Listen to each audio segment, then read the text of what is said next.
Okay, hi, everybody. 7:15. I'm now hereby opening the Sherborn Conservation Commission meeting of November 16th, 2023. I don't think I'll do a motion today. I'll just, everybody, all the commissioners say your name and present. Michael Lesser, present. Carol McGarry, present. Jacob Strauss, present. Kordiak, present. Matt Olaire, present. Okay, starting the meeting. Thank you, everyone. We're reviewing the agenda. Any important topics not able to be anticipated in the last 48 hours? Hearing, okay, hearing none. We will just continue. Actually, for a little bit of efficiency, I guess, I don't know, since this hearing's been withdrawn. Which hearing has been withdrawn? The RDA on some for another zero hunting lane.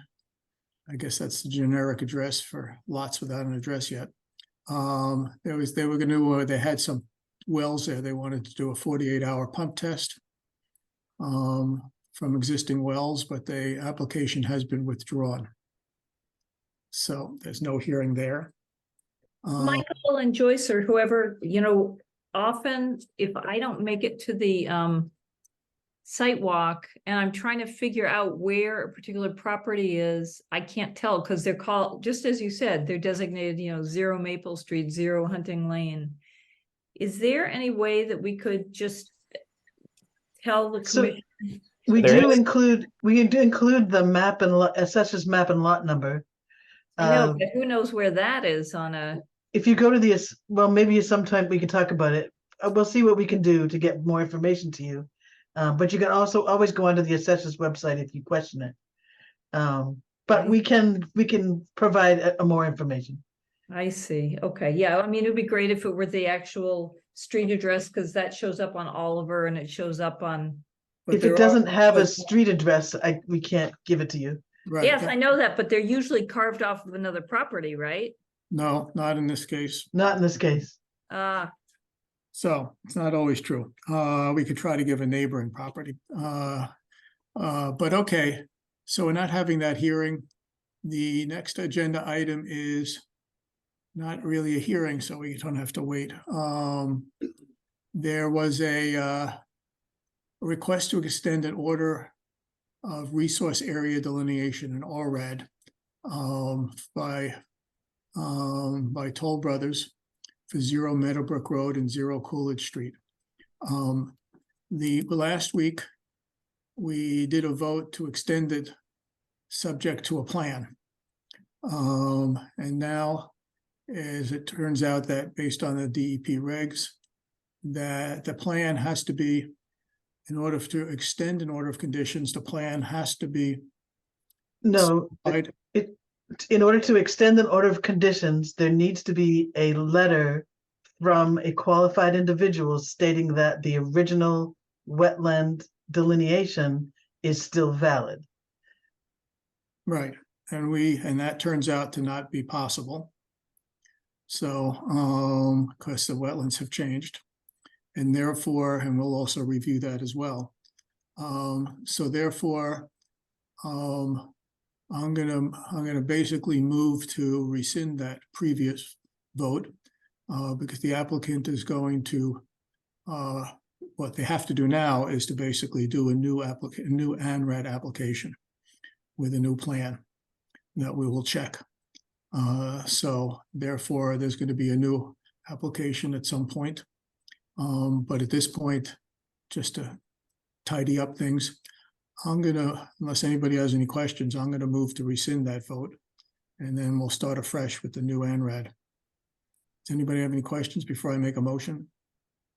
Yeah, I was just gonna say, I don't remember rescinding a vote, but that's the correct terminology and process to do it. You looked it up and stuff, Michael. This is the best we're going to do there, and it's probably good enough since there's the other vote. It's really invalid, the last vote. So so I'm going to move to rescind the extension order that was subject to a plan, which we didn't get, because we can't get the plan or a certified letter, as Joyce said. So I'm moving to rescind that vote on the extension of the ORAD for that area. Do I have a second? Second. Any further discussion? Okay, roll call vote. Michael, aye. Courtney, Aye. Matt? Aye. Carol, I, Jacob? Aye. Okay. So rescinded that and we'll wait to get a new application. So you all know they have withdrawn the application for extension. Okay. I guess that's true. Forgot that point too. Okay.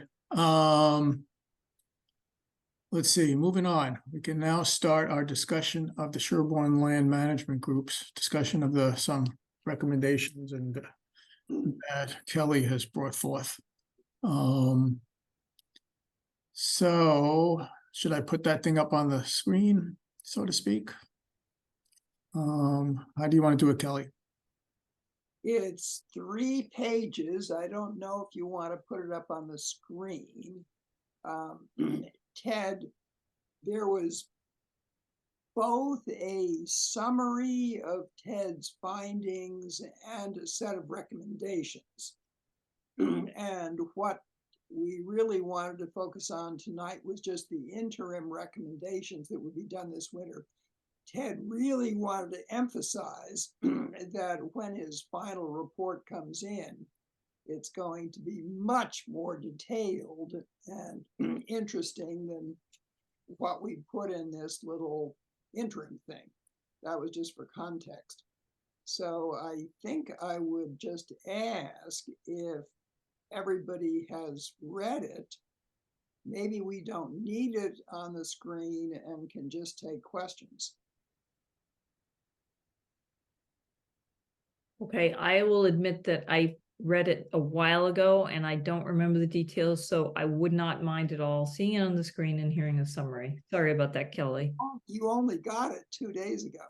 Oh, then it must have been something I saw earlier. Then let's just look at it. Essentially, if we want to go through, so some of the stuff you'd like to either vote on tonight or vote on soon, so you can actually do work. Stuff in red that we need approved so we can get moving on it. Some of it is purely planning. It's just behind the scenes work that doesn't cost anything but is important. And some of them will involve some expense, which are explained at the end of the memo. It's the stuff in red that we need approved, and we would hope that most of it is pretty non-controversial. Let's go by property. Sure. Yearly Trail. We see the two red, is the bridge and boardwalk area? That's the same area that was highlighted in the earlier consultant report, I believe. Yes, the lower one will require a notice of intent. The upper one, Joyce hopes, will just be a It'll, RDA, RDA. but that's not a perennial stream. That's an intermittent stream. I didn't know the difference. Sorry. That's a very important difference. Yes, that's for sure. Corrected. And Joyce, I'd love to talk with you next week about how to make the filling out of this paperwork more. Yep. But the bridge and boardwalk has been highlighted from the beginning in the reports done by Conservation Works and are really essential. And in terms of Ted's priorities, the North Trailhead entrance is a big deal. He says that's really infested, that needs some heavy duty work so it doesn't spread. And he hopes we can get started on that immediately. But the first one we need to vote on, give permission. The second one is gonna come to us in various permits. Yes, There's nothing we have to do other than encourage the permit process. yes. And then we can see what it looks like then. I don't know, to get through this, do we want to do quick little motions on things that we approve and then just walk through this thing? Let's do it all together. Well, the problem is it's certain, okay, I guess we'll have to just go back and identify which red ones we agree to. Okay, the Barber Reservation, there's nothing in red, so we Yeah. want to skip that for now. Yes, Hidden Meadow. that's trail work that involves no cost. It's it's volunteer work and it's pretty routine, but it would be new. Especially the second one, revisiting the present trail locations. That would be a policy decision that would come to the commission again if it agrees that we need to revisit this. So is that something we should have a site visit so we could all see what it is before we vote on something like this? Yeah. Yeah, some commissioners have been there, but there's been quite a bit of, Ted has different opinions and we ought to go back and do it again. Okay, so we're not gonna vote on that tonight until we do a site visit and then we can go over the different options. Yes, Okay, but the first one is basically, it's a what trail. is that involve avoid heavy equipment use on trail? So how is that first one gonna be done? That will be done by volunteer work. Up by hand? Yes, but it needs to be done fairly soon. Okay. Anybody have any questions before we move on to the next?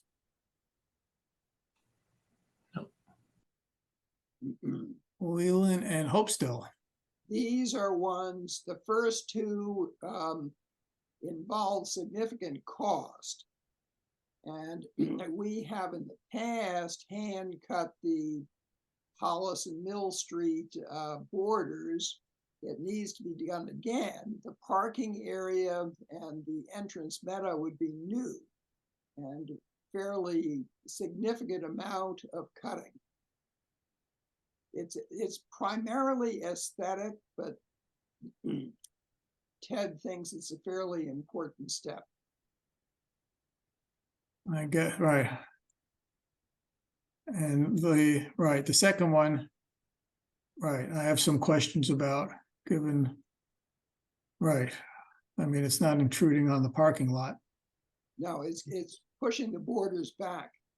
right? Anybody who's been to that parking lot will have seen how ragged the borders are. Right, I was just there a week or so ago for walking around there. Do you Yeah, go on. know approximately by how much the idea is around the parking area to push it back? Is this like a push it back 6 or 10 feet or something, or something more than that?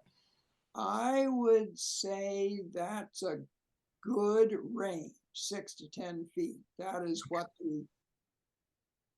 we're not trying to cut down the woods around it. It's just because of the light that comes into the parking lot, the invasives have really come up. So Okay. this is going to have to be like an annual thing, because we're not removing the stuff, it's just cutting it down. It wouldn't be annual, it would probably be every several years. When it just all grows back up because it's just going to be, because all I'm assuming that they're just cutting it down to stumps that'll just coppice and regrow again. Yes, but I don't think it needs to be done every year because it hasn't been done, frankly, ever. And so this would be a major cutback, and then what? Don't know how many years, that remains to be seen. Then, So that one is a cost issue too. yes, Okay. The third, fourth, and fifth. the third, fourth, and fifth are aesthetic, volunteer. They are recommendations that were in the inventories we got 2 years ago. We just haven't done anything about it yet. So, The only one of those I'd have or sorry, go ahead, Michael. no, go. The only one of those I'd have a question about is the final one where it says consider viewing area at Upper Mill Pond. I don't know what it means to consider something, or what we actually do there. Jacob, I confess, I'm not sure why we put it in like that. There is a lovely spot up there at the Upper Mill Pond where there's a dam, and Ted thinks it would be a wonderful spot for a viewing area with a bench, that kind of thing. There might be some modest expense. I suppose that could be taken off until we go back to it and decide if we want to put a viewing area in or not. I guess we could all take a little enjoyable site walk to something. Yep. And that's going to raise the issue of, I think it's on our property. There is that board across the stream. That is on our property. It is on our property? Definitely. Yes, I have some concerns about that setup there, whether that's something we need to do something about. That is a longer term issue. There is potential for a trail that loops into the road around, but that's as I say, a longer term thing. Okay. Yeah, I just can't tell if we should worry about that being a liability or whatever. I mean, I don't know how it ever got placed there. It's been taken down and replaced quite a few times. Okay. Somebody is always going to put up a board across the brook there. Oh yeah, it makes sense to me, and it's reasonably stable. I mean, it's not handicap access. It's kind of scary when it's icy. Okay, that I could believe. Now the clearing the loop trail towards Hollis Street, that is a dead-end trail, and it's not here for decision. It's long-term, but there is genuine potential. The Conservation Commission actually owns most of the land between the end of this trail and Hollis Street, and we could put a trail in there connecting with Hollis Street, but there's a gap. And George Fisk and I have been working on the gap for a while, but it's, as I say, it's an interesting future potential, but not anything for now. So that shouldn't be in red for the most part. Well, Ted wants to keep it cleared. We don't want to lose the extension. Okay, is that a volunteer hand thing? Yes. Okay. So consider viewing area, that's again just something that we can go do a site visit if somebody comes up with an idea. Yes. To do that. Moving on. This Oh, is okay, Peters Hill, there's nothing, and then there is, well, nothing immediate, nothing off season. oh yeah, right, no, I'm just talking about nothing in red. And you're asking us in red about, okay, some of this overlaps with above. All of it does. This is Okay. a consolidation of the above. And the bottom three that involve equipment and cost.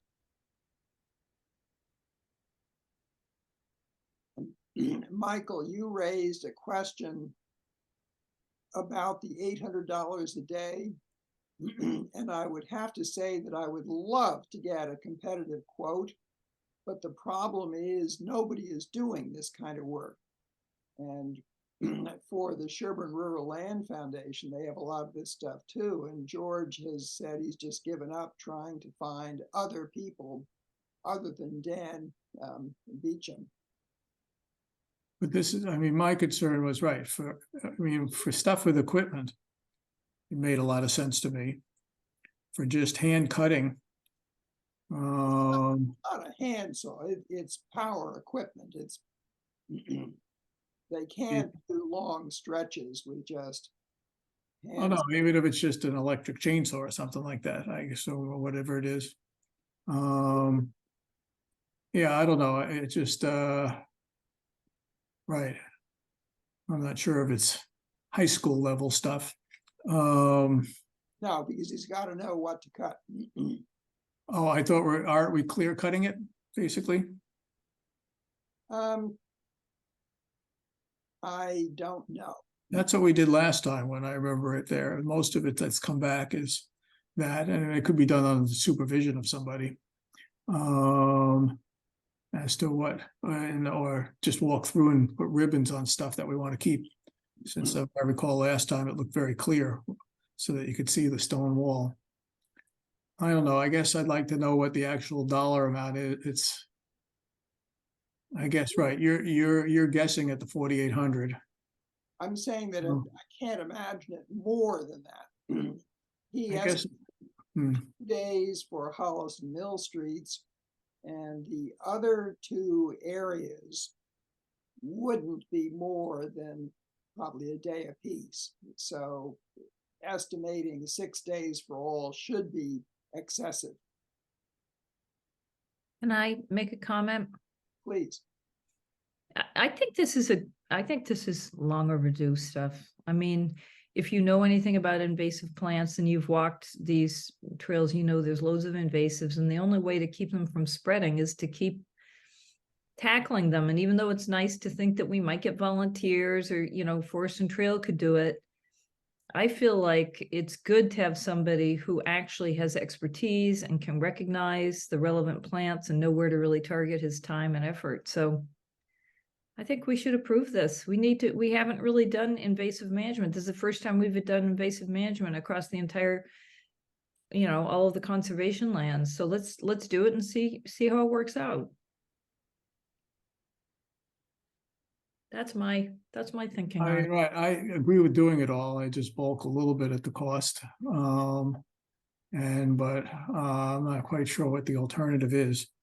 Yeah, I mean, that's the thing. It's hard to find somebody who can do this and do it right. I mean, they're going to be walking through plenty of wetlands. It's better to have somebody who has some expertise. Oh, no, they're not doing, no, the stuff that, except for the Bailey, none of this stuff is in wetlands. That's what. Isn't it in wetland buffers though? I'm not even sure they're in wetland buffer zones. Well, the Bailey, the north entrance of Bailey is a buffer zone to a stream that goes through there. We put a bridge in some years ago. And right next to it, by the way, is a big, I don't know that it's necessarily a vernal pool, but we were listening to the peepers there. It's a big wetland habitat there. And then obviously the other part by, the south side, if you've ever tried to get across that is a big mess. And definitely it would be good to have that trail. I mean, I guess, right. I guess I don't feel for that kind of stuff that's just my view of that. It requires a lot of expertise in wetlands and plants to do that. I don't know. So yeah, I don't know what to do about the fact that the cost, whether to approve something at that much. I mean, Michael, one thing I would say about invasive versus non-invasive, and this is partly just my experience and my own efforts to do it, and I know you've done it too, is if they can selectively cut back the invasives, and when they see a native not cut it back, that's going to help the natives to thrive. So I think that's where it is helpful to have somebody who has the botanical knowledge. I'm just saying in the areas that they're talking about, there ain't much native. Plus, I'm not sure what Dan has in terms of expertise that way versus. Well, actually, he's got a fair amount. He has shown that around the parking lot. He's going to be cutting back everything. At the north entrance, Ted wants to go there with him and show him what to cut and what not to cut. Right. So, right. So I need that. I don't know. What do other people think? I mean, So we hired consultants to tell us what to do, and now they're telling us what to do. And like, I agree with Carol that there's no army of volunteers. We're not going to get somebody to do this work. And this is unfortunately the going rate. And for however many years during COVID, we've gotten nothing done because of, you know, various setbacks and whatnot. So we finally have things that we need to do. We have the money, and we should just do some of these things. okay. I agree with Courtney and Carol. I agree as well. So the cost issue doesn't give anybody else pause. Okay. I will cease and desist. I'm pressing on that.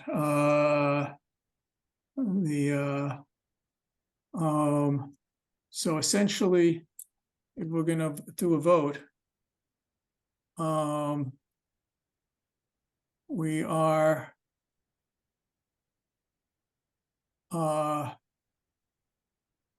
mean, I'm trying to get out the stuff that's gonna be permitted. I mean, if we're voting to approve to do certain stuff, whether to drop, whether to change the red here and make this a document that's highlighted. Because we're not voting on this one, for example. Does that make sense as a process for people? If we're gonna do a group vote that I just tried and remove some of the stuff that is to come later. And then we can vote and use this document as what we're approving.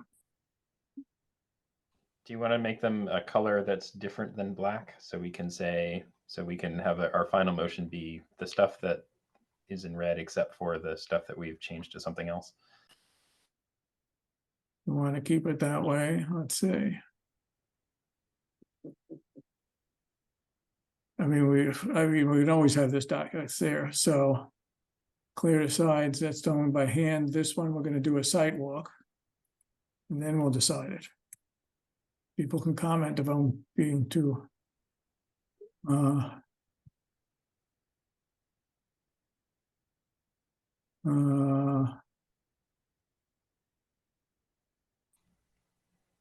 I don't think there's anything here. That one has the consider viewing area at Upper Mill Pond, where Yeah, right.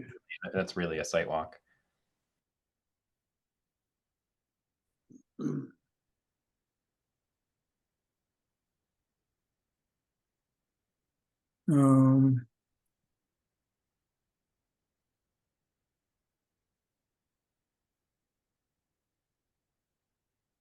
I guess this stuff at the end doesn't count because it's really, I guess, clear little coop trail. Land restoration.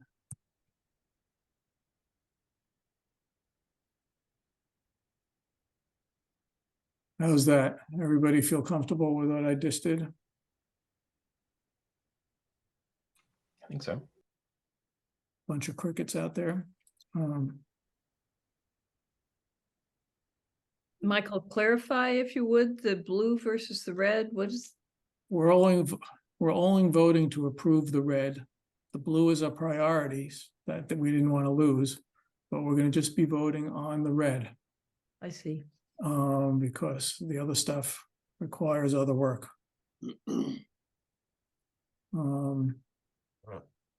And that basically we're doing a up to amount of $4,800.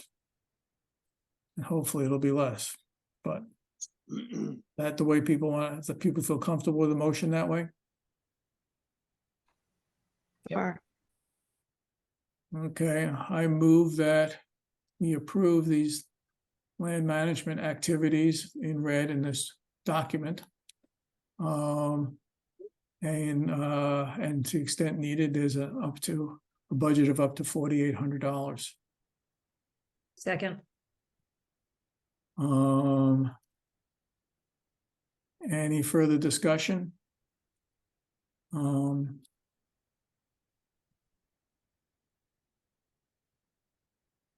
Hearing none. Um.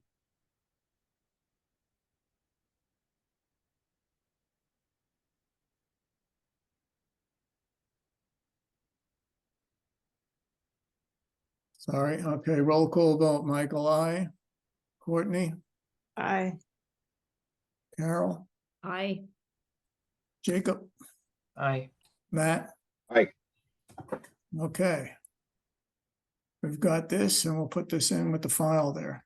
this is good. I appreciate how Kelly's gone through and he's found as many things as possible that can be done by volunteers. And then, not that I love throwing money around, but the stuff that really we're not going to be able to do without help is where we're targeting the money. So I appreciate all of Kelly's hard work on this. Yes, Can I suggest that the commission schedule a site visit to Leland? I'll bet several of you haven't been there. It's a wonderful place and be good to look at the potential for a viewing area. Not sure how site visits get scheduled. yes. It's the kind of thing where we sent, I guess in the past, we've sent out a doodle. But we can get an initial feeler. Is this something people want to do after Thanksgiving? Before Thanksgiving, this weekend? Who knows? I can do this. I can do this weekend. After Thanksgiving, I'm away for a week. Because is that an activity that, well, we could do it, actually, we don't know the others too. Because I know Steve is away for about a week or so. Why don't we just do a Joyce or somebody? Who's Yep. who's into doing a doodle? You have your time, you have the time to do it, Joyce? Yeah, I will do that. Okay. The Great. people, and I guess preferably it would be, are people okay with focusing on weekends? I think weekend would be better. It'd be nice to be like taking a nice walk. Okay, so focus on weekends. Go out a number of weekends and we'll see what we get. Okay, Yeah, since we're not getting any snow this winter, we could do it all anytime. yeah, right. I'll stop this in a minute. I guess I gotta rename it.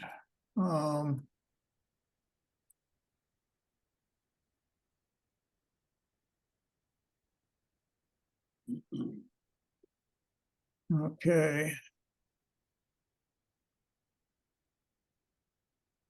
Okey doke, let me stop sharing here.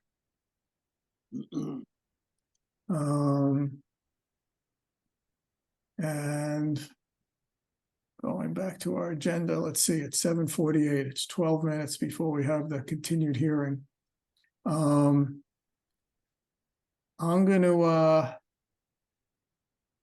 reopen the continued public hearing on coming up with a draft of changes to the Sherborn wetland regulations. Right. Thank you very much, guys. Oh, yes, thank you for all your effort, Kelly, and Sam, and the whole little group there.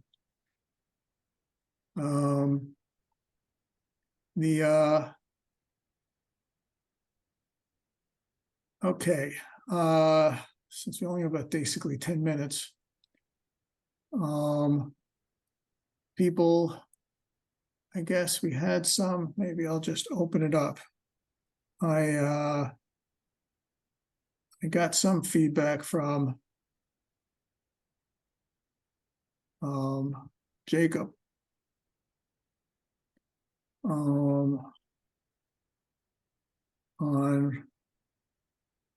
one of the documents.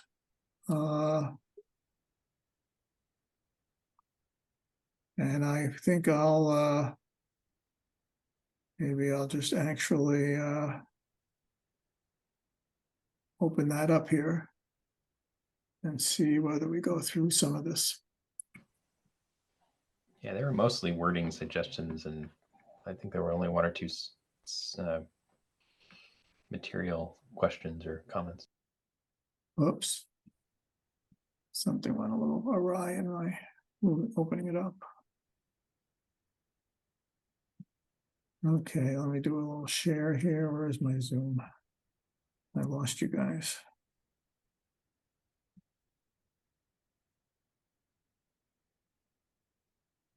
Okay. Oh, no, that's not what I want.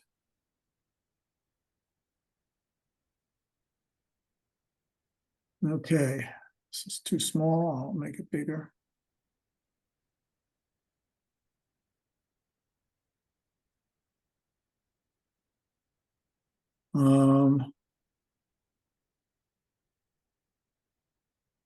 Let's see.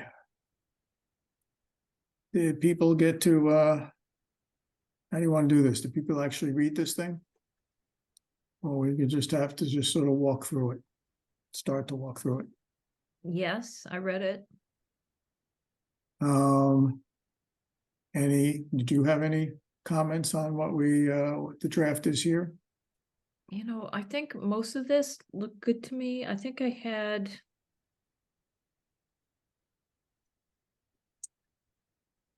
I think in 5.2.4.2, is that part of this document or a different document? That's a different document. That's the buffer zone. Yeah, so I only really have, I had a comment about that. But so why don't you go back to definitions? I don't want to derail things. Um, We're looking at your entire drive right now, by the way. I understand that. You guys can be, nothing to hide on this part. Just want to save it in a different way. Okay. Okay.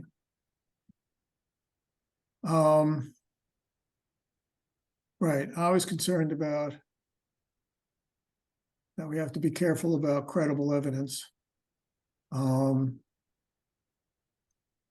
know, there was a typo. It says evidence which the commission finds to be based upon, so it needs the word credible in there. Evidence which the commission finds to be credible. In the first line. I know, I just have to correct the which versus that. Finds to be credible.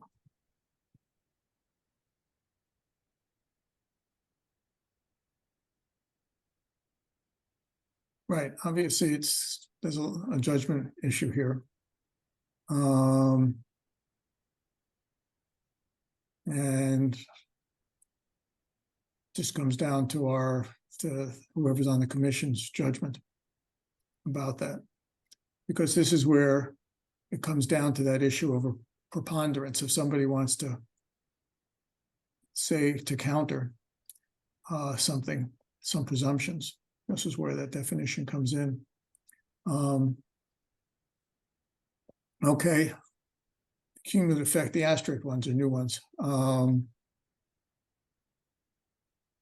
No issue. Well, anybody have any issues there except for it was an old issue of trying to differentiate between adverse impact, cumulative effects. At some point, I think we'll just have to, I forgot to go get definitions. But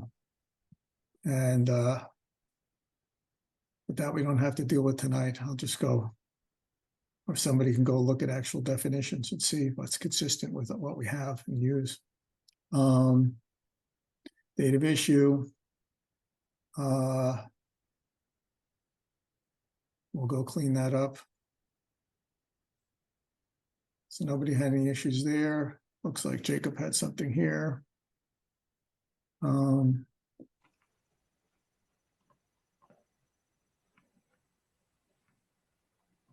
That was just seemed like a missing hyphen. Or find some other way that's less awkward. Right. Okay, I see what you mean.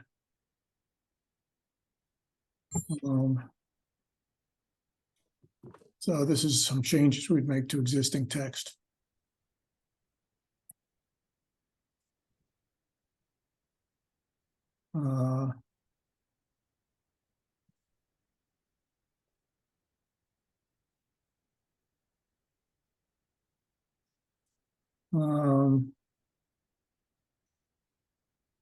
This is where the credible evidence comes in here.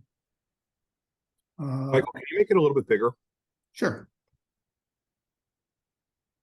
That adequate? You want more? A little bit more. Perfect, thank you.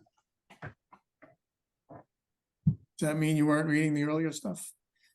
No, I was, it's just I was straining and giving myself a headache. I'm just being. I'm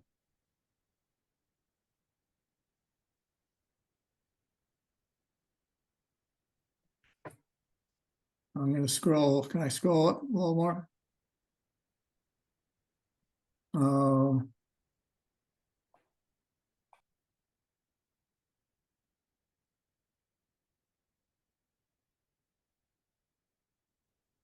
Let's see what comments we got here. We can't, yeah.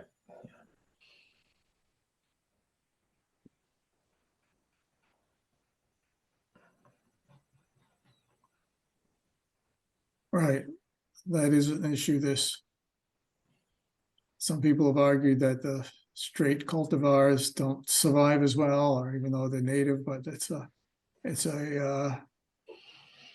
and how available they are, I don't know. My suggestion was to not try and get into the wild type versus cultivar topic in here, and instead, when we have here's some guides for how to pick plants for your mitigation, put a discussion there. Yeah, but these are exempt activities, so people will not see us. So therefore, we can, if they do it, we could change it to preferably straight if people, just to make sure that it's even to get the concept in here for people who read it.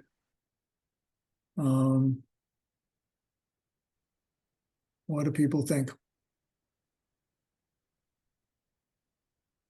think it's fine to leave it in. I mean, the thing about it is, there have been studies that show that the straight species, for instance, are just better hosts for wildlife and they have more pollen that's usable to pollinators, things like that. Just to explain to anybody why we would specify that for some reason cultivars lose some of those qualities, probably because they're cultivated mostly for their beauty and not for their pollen production or their, natural form. Do people want to keep it just straight or do preferably straight? I assume you're saying keep straight. What do other commissioners think? Yeah, I'd be in favor of just saying straight species. They're not hard. They used to be hard to get. They're not hard to get anymore. Okay. What do other commissioners think? This is not your final look at this, because this will be subject to all sorts of review in the next hearing, another phase. Can I make one other quick thing about straight? And somebody made a comment there that might be confusing. Maybe we put in parentheses straight and with quotes, because I agree that people may not understand what that means. It's also basically is it non-cultivar would be another way of thinking about it. Or Sorry. not a cultivated variety. Well, they're called cultivars. Yeah. Which I think is clearer. Okay. Yeah. If as long as clarifying it, I think is more helpful. Okay. Any other comments on the blue changes to this? All these things here? My issue here about well, okay, I already put in some stuff here. If people feel it's like, right, we don't qualify what part of the buffer zone for most of these. Some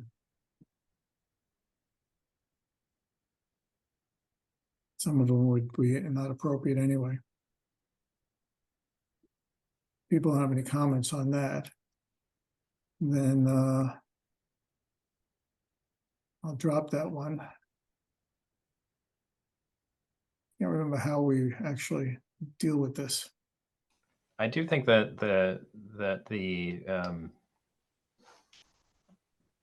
number 12 that you have there for the soil testing, I think having AAs there would still be a good idea. Okay, actually, we'll come back, we'll start here. So we have to go to the other hearing for people who are here.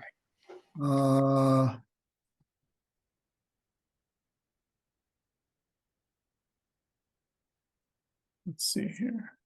The Board of Health would require an AA for soil testing anyway. Okay, we'll come back to this one. Okay, I'm gonna stop sharing. Because we're a minute overdue here. Oh yeah, okay, so we'll see. We don't know how long the next process will be. I'm gonna are people okay with just continuing this hearing to 9 o'clock, and then we could see how it goes, whether we continue it to our next meeting. Sure. I move to continue this hearing until 9 p.m. Second. Or maybe it's too late. Well, we'll see, hopefully. Okay. Any discussion? Roll call vote. Michael, I, Courtney, Matt. Aye. Jacob, Aye. Carol. Aye. Okay. I am now reopening the hearing on another zero hunting lane.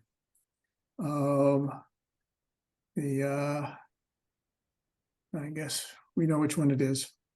As in the, I guess I should say, as in the agenda. It's the, this one is map 6 lot 34 to construct a new single family dwelling, just to be clear, with associated driveway, septic grading, etc. Okay, we've started. Okay, thank you guys. Thank you. I see Connor and Joe. That's, I think it's Joe, as opposed to Joseph. Are both here. And oh, there's Karen. Okay, thank you for submitting additional information. I'd like to let's see, I'm gonna go pull some stuff up here. I think we have to resolve the issue here of the there's still let's see, plan impacts narrative that I'm going to still share my screen again. It won't be big, but at least we'll have it in front of us. Okay. One is the new document that was prepared on impacts issue, and then we have the basic plan here.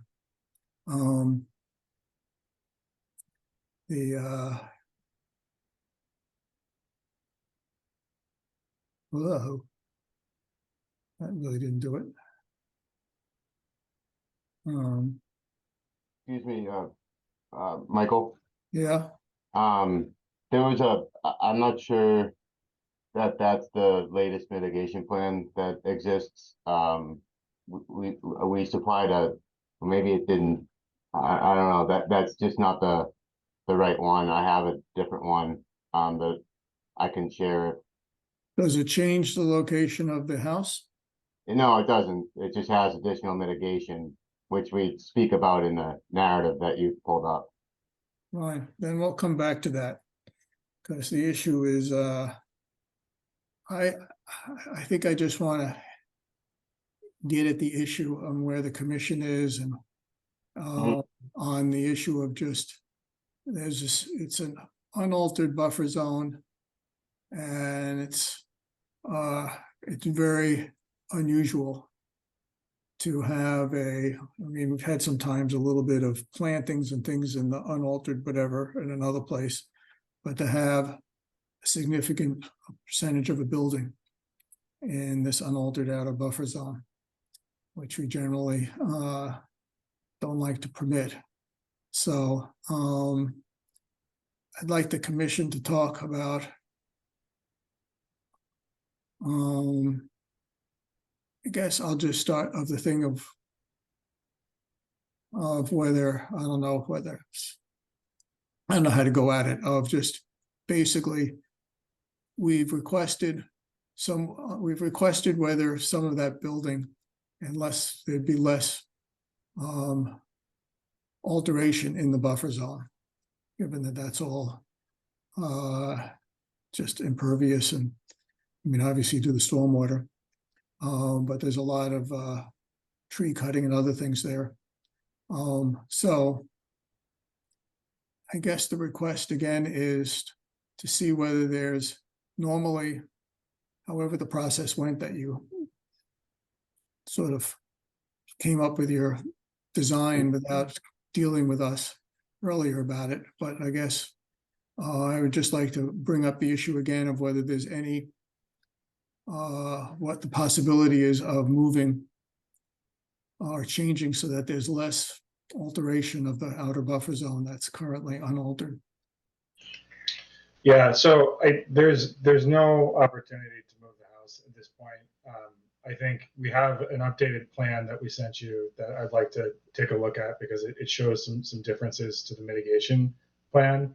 And Joe has prepared a presentation to articulate why the house is where it is. And maybe we could start there. Okay, yeah, I mean, just so you know, the term, I mean, I have the term mitigation is complicated to use in this case, because essentially it's, we can keep using the term, but I'll just go on the record that altering something and then restoring it in some ways as mitigation is not really mitigation.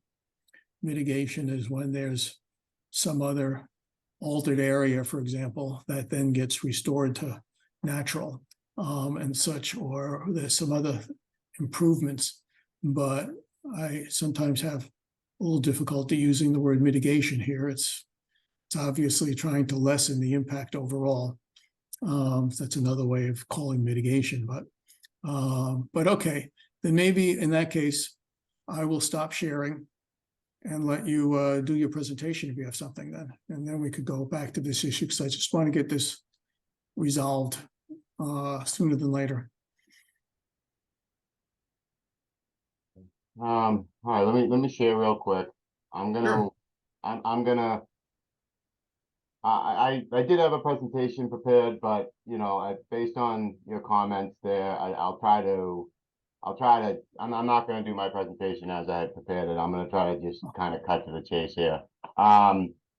So, you know, given the discussion that we had at the last meeting, you know, we had kind of discussed how, you know, it was our stance that we'd like to leave the house where it was, and you know, we had been asked to come up with some sort of analysis as to why the house needs to be where it is, and then potentially be able to provide some sort of plan that would, again, I'm going to use the word mitigate, but you know, provide some relief to the impact of the buffer zone that we would be providing, that we would be proposing. So I prepared this updated mitigation plan, which I'll zoom into for, again, I have an up and a down so you can see it a little bit better. But I just like to point out that the main difference is that we have included proposing to protect and include additional plantings within the areas at the north and west side of the site along the 100-foot buffer zone up to the 125-foot buffer zone. And we've also increased the total number of plantings that we're proposing. And we've spread around the plantings in a different configuration based on some of your comments to better provide the habitat feel. So I'd say that the most significant update happened at the bottom. So again, just to try to cut to the chase here, I'll zoom in here down to the bottom. down here in this site, we've expanded the plantings within this area here, as I was discussing earlier. The new plan now proposes to provide 30 total new trees and 94 total new shrubs. The 30 trees are made up of the red buds along the driveway, and then a mix of the white, the river birch, the white oaks, red oaks, and the eastern white pine trees that were all on that list that you guys had provided on your website. We've also added some additional shrubs and plantings in this area as well. Again, for the mitigation. The area that we're proposing to restore and protect post-construction is approximately 5,300 square feet, which exceeds the total square footage of impervious area in the buffer zone that we're proposing. So we were hoping to provide the natural habitat that the buffer zone provides within an area that is in general close proximity to the wetland, still only being 125 feet away, but still providing that total area above the original 100-foot buffer zone that's on the site with this mitigation. And then as to I guess I'll just go over the top real quick. Hey, Joe, I'd also just like to note that with that offset, that additional area that we're submitting to conservation, the effective buffer zone on this property will be over 100 feet on average. Yeah, right. The total that we're returning back would be 1,300 square feet, approximately more than what we're converting to impervious surface. And then up here at the top, we've expanded the plantings down towards the soil absorption system here, but also we've kind of spread out the plantings to, more resemble an area for habitat. Like we had discussed at the last meeting, it was kind of just a straight line along stuff. So we tried to, spice it up a little bit to more invite habitat in this area to the best of our ability, given the fact that we did keep the backyard as narrow as possible. And it's not even a yard, it's just a mitigated planted area, but we kept that area as minimal as possible. Next, I'd like to quickly bring up this plan here. It's it's an exhibit plan that I've prepared that shows the available area on the site that would meet the setback requirements from the Sherborn Board of Health regulations to site the sewage disposal system.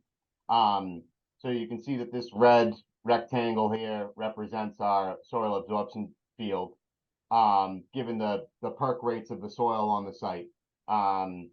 So given that rectangle there, there's a limited area on this site that would be able to fit the sewage disposal system. So we were kind of automatically drawn to this area as it had the largest available width from the setback to the wetland resource area.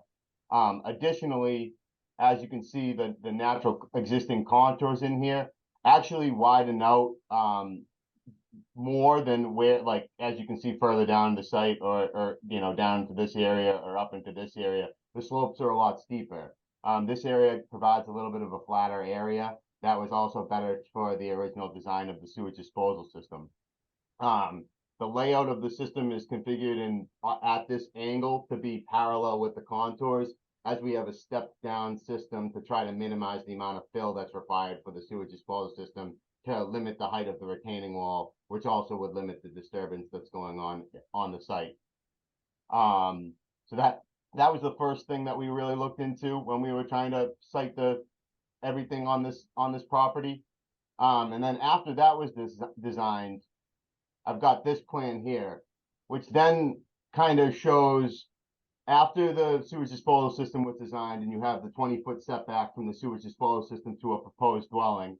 And then given the wetland resource itself and then the buffer zones associated with it, and then the zoning setbacks, we're left with a very narrow area that we have to work with, that would then be non-jurisdictional to zoning, Board of Health, or Conservation Commission. So we're in a little bit of an area here where Connor had mentioned at the last meeting, the only viable house to be designed on this property would be your pencil, quote unquote, style house that would be, you know, located above the sewage disposal system in the area of green here.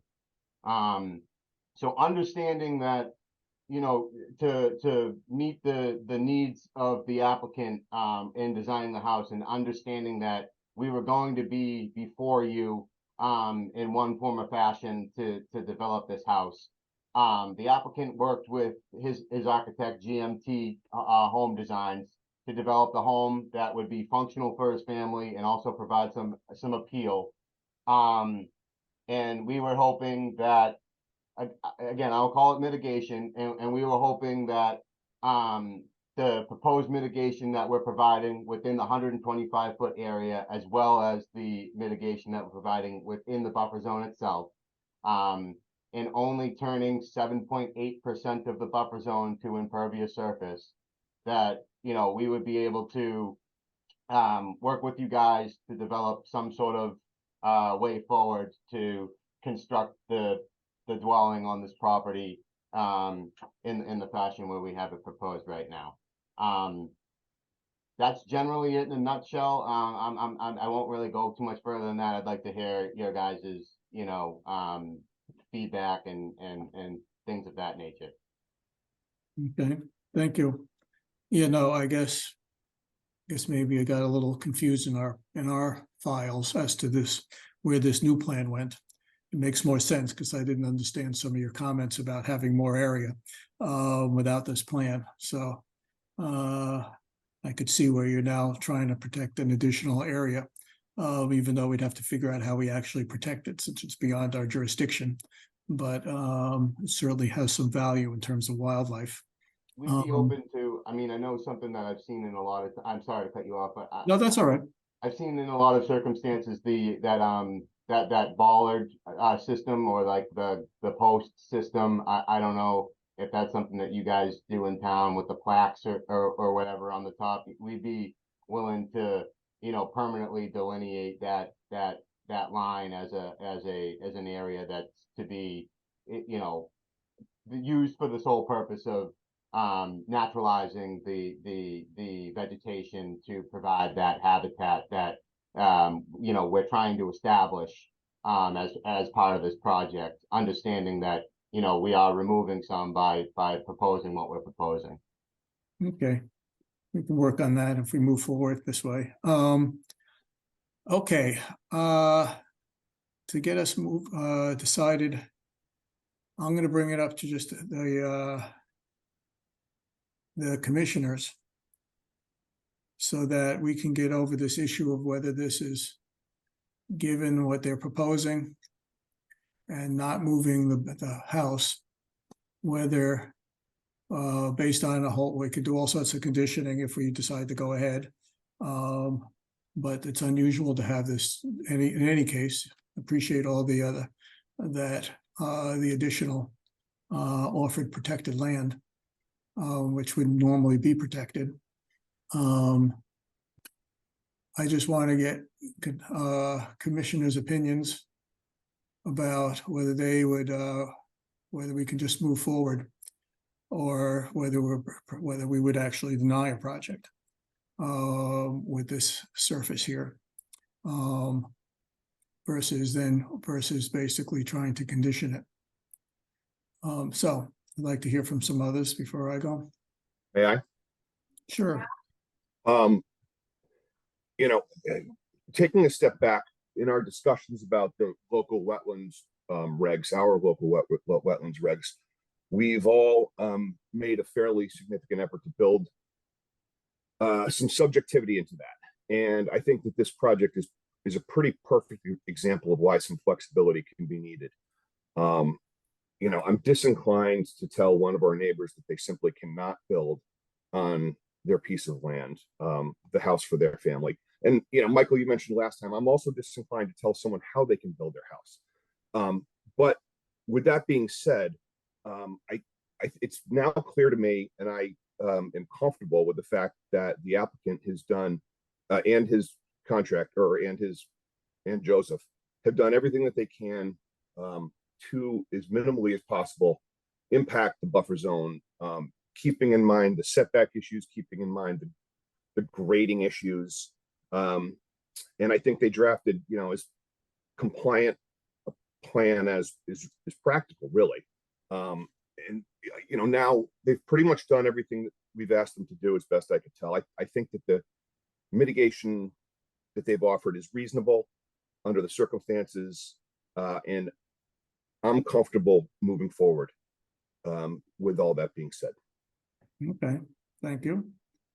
Others on the commission? Michael, if I can speak next, I think I share the concern that you mentioned that, sometimes people come to us and say, well, this is mitigation, but if it's already undisturbed wetland buffer, changing it is not mitigation. It's just trying to address the fact that now it's going to be disturbed. So I don't think that kind of mitigation really makes up for the fact that you're disturbing buffer that's already naturally occurring and already has high habitat value. I think the thing that probably concerns me the most about this is that when I look at this, first of all, the applicant has adamantly said that they couldn't change the design of the building, even though they're in the beginning of this process. And when I look at it on the plan here, and there was the description said that we have this tight constraint of the 40-foot setback, but only the very top of the building is up to that 40-foot line. Most of the building is in the 50 to 100. And I get, feeling like, well, maybe we want a particular style of house. I totally get that. People want to have the house that makes them happy. But I'd say the same thing with the patio. The patio seems to be at about the 40 or 50 setback, and I'm not even sure if that's included in the setback. So I'm disappointed that there's been no effort to consult the architect, look at the constraints as we look at them from the point of view of the regulations, and come up with an alternative. I think now would be the time to do that, and reducing or eliminating as much disturbance as possible into the 50 to 100 obviously makes it more palatable to the commission. And, I do appreciate all the efforts to kind of densify the native plants, but I don't think disturbing that much, disturbing that area and then re-densifying it, I don't regard that as mitigation. And I don't think our bylaws regard it as mitigation. Okay. Anybody else talk? I'll go next. It looks to me like this proposed plan, at least in broad strokes, is compliant with the regulations we have today. I would like to take a closer look at the planting plan and see if we have any more comments, but I think that's best reserved towards when we get into conditioning discussions. But I think that especially the stormwater efforts and the constraints of the site make this a reasonable proposal. Okay. I agree with Jacob that it is compliant with our regulations, and I would move forward with conditioning. Yes, I agree that disturbing the area and restoring it, it's not the same as mitigation. So just in terms of conditioning, I'm just going to be looking in detail at what's not being restored, the impervious area, et cetera, and how that's actually being mitigated for. So I see this all as it's down to conditioning at this point. Okay. I guess I'm last. Sort of on the fence, I think, there's room in our current regulations to say this goes too far, but it's not as clear as we're trying to make it in our revised. if we do our revised regulations, we would try to be clearer to people about what we think about these kind of situations. But it's not as clearly defended to do that. So I would, I guess, I mean, the majority here already are prepared to move ahead to conditioning.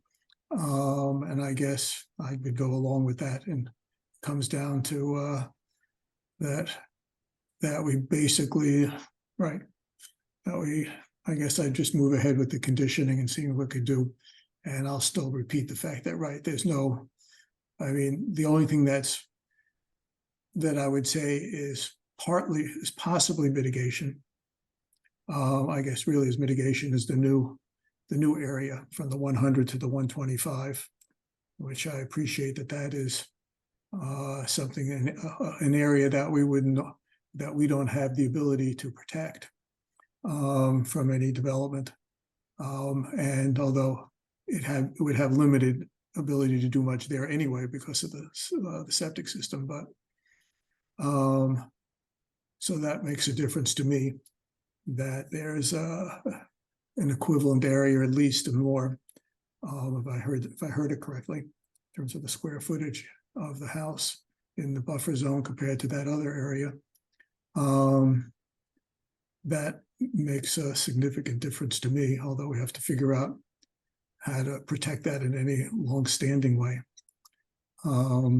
Because for wildlife habitat, which you're worried about, we all know from the science that these habitats extend well beyond the 100 feet. And therefore, from a wildlife habitat point of view, that kind of area does, and being protected, does counter some of the problems that we have with the taking of the buffer zone. Given where everybody, what I hear, I think we should just, unless other commissions want to say anything more, I would then say that we just move ahead with trying to condition the project. And is that fine with everybody? I know, Carol, you disagree with that, but I'm not quite sure what more we can, given where we are, whether we should just move ahead and do our best job on conditioning it. I'm on board with that. Well, obviously, I disagree with it. Yeah, no, I can obviously, though, and I'm a little torn by it all, but I appreciate some of the changes. But yes, I might feel differently when if we put in place some of the new regulations to be clearer about this problem. Okay, so we're through a significant hurdle. Let's go down to what I guess on the conditioning issues, we have the whole idea of the plantings. And then there's some issues I have with some of the stormwater. I mean, I read through the, thank you. And so basically we have going over the stormwater issues to make sure, I don't know that we're fine there. Some of the planting issues, and under the stormwater, I still had a few comments on the long-term pollution prevention and the O&M and the O&M plan. I had a few comments on those plans, but let's start. I guess do people care which way we start? Do we want to start with going through the landscaping stuff? Do we have a copy of the updated landscaping? And I'd like to pull that up locally. I thought we did. I'm trying to figure out where that file went. Because I guess I think we emailed it out on the 9th of last week. Yeah, I guess we weren't sure that it was a different file. I think it got a little confusing. That I think. So look in the plan in the meeting folder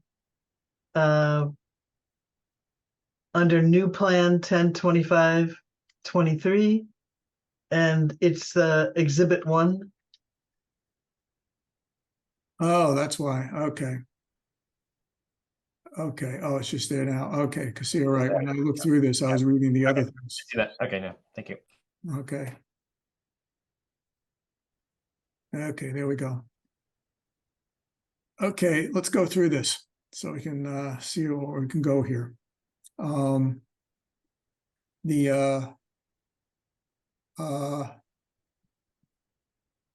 Let's start with, let's do it by area. You have this overall planting. Yeah. I can go to the top or the bottom. You pick. You're right, exactly. I guess we should start from the top. Let's start from the top, which is, I guess, is probably south, but work our way northwards. Because we also have because there's a lot of tree cutting here, but in terms of the number of trees being cut, I can't remember the tally there. I got it right here. So the trees in the buffer zone that we're cutting total 26 trees that we're cutting. And all of the trees that are being cut between the 50 and the 100-foot buffer zone. As far as trees being cut in the buffer zone.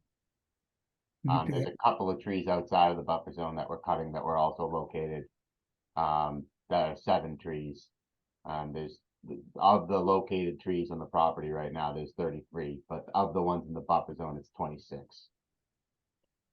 Okay, and you're proposing, if we somewhat look at the aggregate numbers, and how many tree replacements are you proposing? So we're proposing to plant a total of 30 new trees, and we're proposing to plant 94 shrubs that are listed here. We got the most of the tree plantings happen page south, actual north, closer to Hunting Lane on the bottom portion of the site. But up here we have the two white oak trees proposed the back side of the retaining wall. And then the rest of the plantings in this area are comprised of shrubs.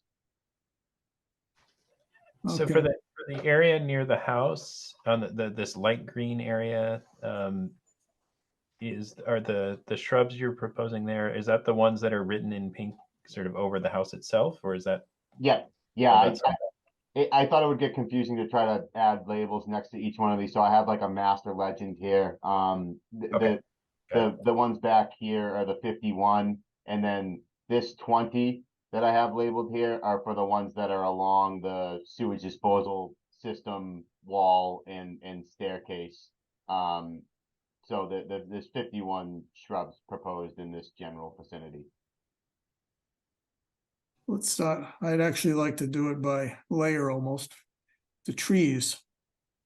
The issue of where you're cutting trees versus where you're replacing them is one consideration, trying to figure out whether that's one factor of what you're doing, because at the top, at the very top or south, I guess I don't have that figure what that is. Yeah, it's south up there. Those circles there, I can't remember what they are. Oh, those are dry wells that we have for the stormwater management. Okay, that's what I thought. And the tree plantings at that end, do people care about how much do people care about where the trees are planted? Well, I don't think it's particularly reasonable, but big giant trees right next to the house. Well, these aren't giant, right? These, oh yeah, oh yeah, by all means. In terms of what they'll turn into.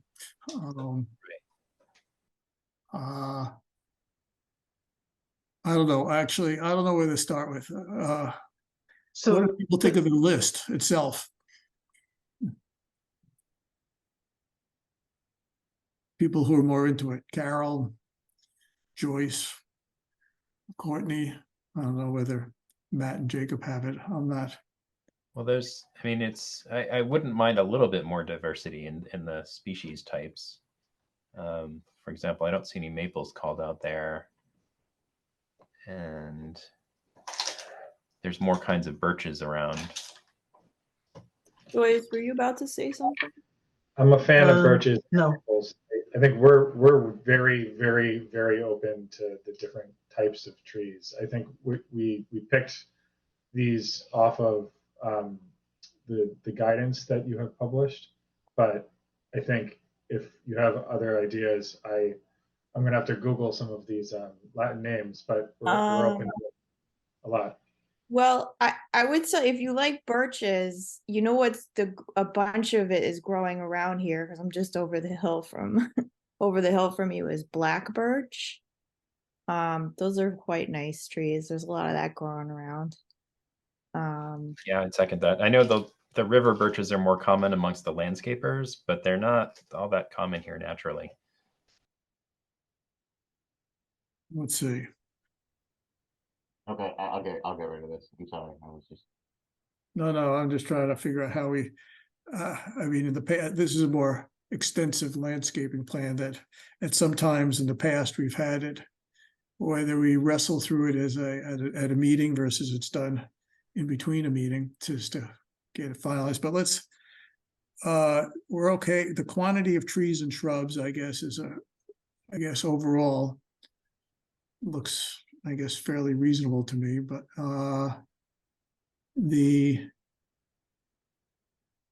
so the new trees in this, do people want to get down to the level of where the trees are here in terms of the spread?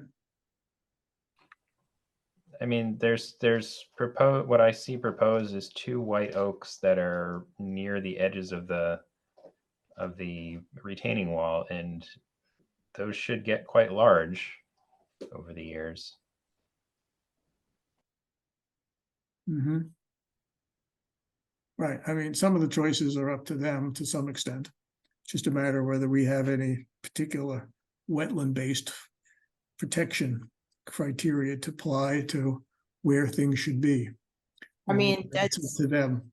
that's where canopy trees are going to be taken down, and so I think them sticking some canopy trees back in that area seems appropriate. Okay. Are there I any? didn't have any particular issues with the locations of the trees. Yeah, I'm having a little trouble figuring out which is which, but as I'm doing this, they're right. I just want to, where this canopy that was removed of some significance, it would be nice to have some canopy restored. And that's the only criteria that I could think of for myself that I want to do. But for some reason, Joe, on the back side of the wall, where you've got the white oak and it says limit of work up at the south end of the retaining wall behind the house.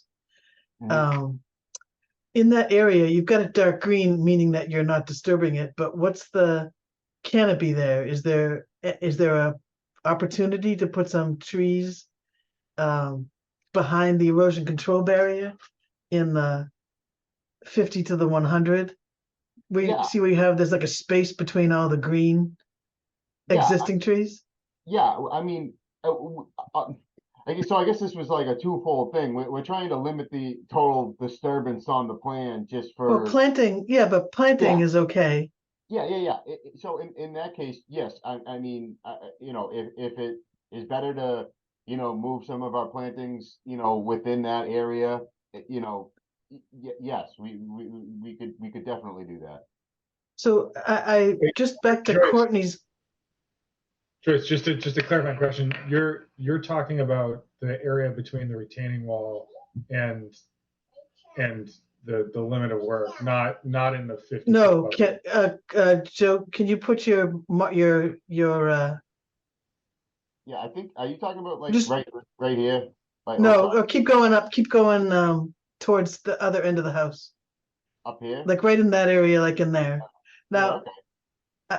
I'm just asking because I'm going to echo Courtney's concern is that you've chosen some of the species that you've chosen, like the low bush blueberry and the rhododendron. You know, you could probably keep any under control, but some of these other things are going to get very tall, and the concern would be that they would either, you know, compromise the wall, or they're going to grow so tall against the house you're not going to want them there. And we're just trying to do something that's going to provide habitat, but not make the homeowner want to take them out as soon as, everybody walks away. Yeah, I mean, I think it would, honestly, again, the trees were planted where they were planted in, again, to also to provide the habitat, but also to limit the extent of the disturbance. So, if it makes more sense to move these, this white oak out more into the open. Well, the space. white oak where you've proposed it is fine, but Oh, okay. not to say that you can't, again, I'm just asking, the commission may have other thoughts, but, taking, instead of so many shrubs behind the house, maybe planting a few more trees to supplement the buffer zone. And again, I don't recall what it looks like exactly there. Maybe it's, the tree cover is so dense, the crown cover, that nothing would, that it wouldn't be appropriate, but that's a thought. To take some of the shrubs and make, put a trees out there instead of all the shrubs behind the house, or add more trees. Is there any way to have, I mean, so we'd have, this is something where, we'd obviously know more information.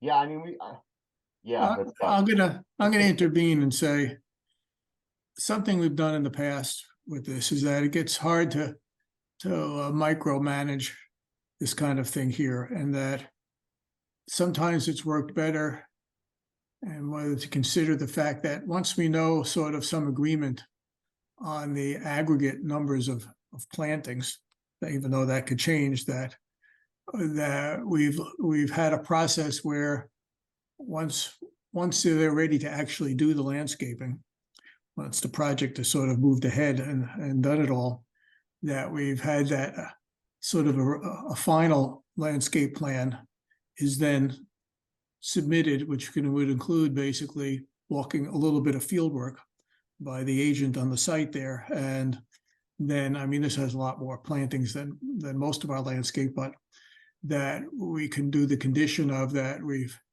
got the numbers of plants. We can work on the species mix, but that could be changed, but that it's subject to a final landscaping plan that's submitted to the commission when they're ready to do it. And then at that time, it sometimes might be a little easier to see and walk in the field and say, this is where it's going to go, and see what things are there. We might want to take some pictures of it for ourselves, or ask for some pictures of what these places look like now, so we know what the existing. Maybe we should require that we get a sort of a photograph of what these areas now are looking like in the buffer zone, so we can maybe guide what we might want to do going forward.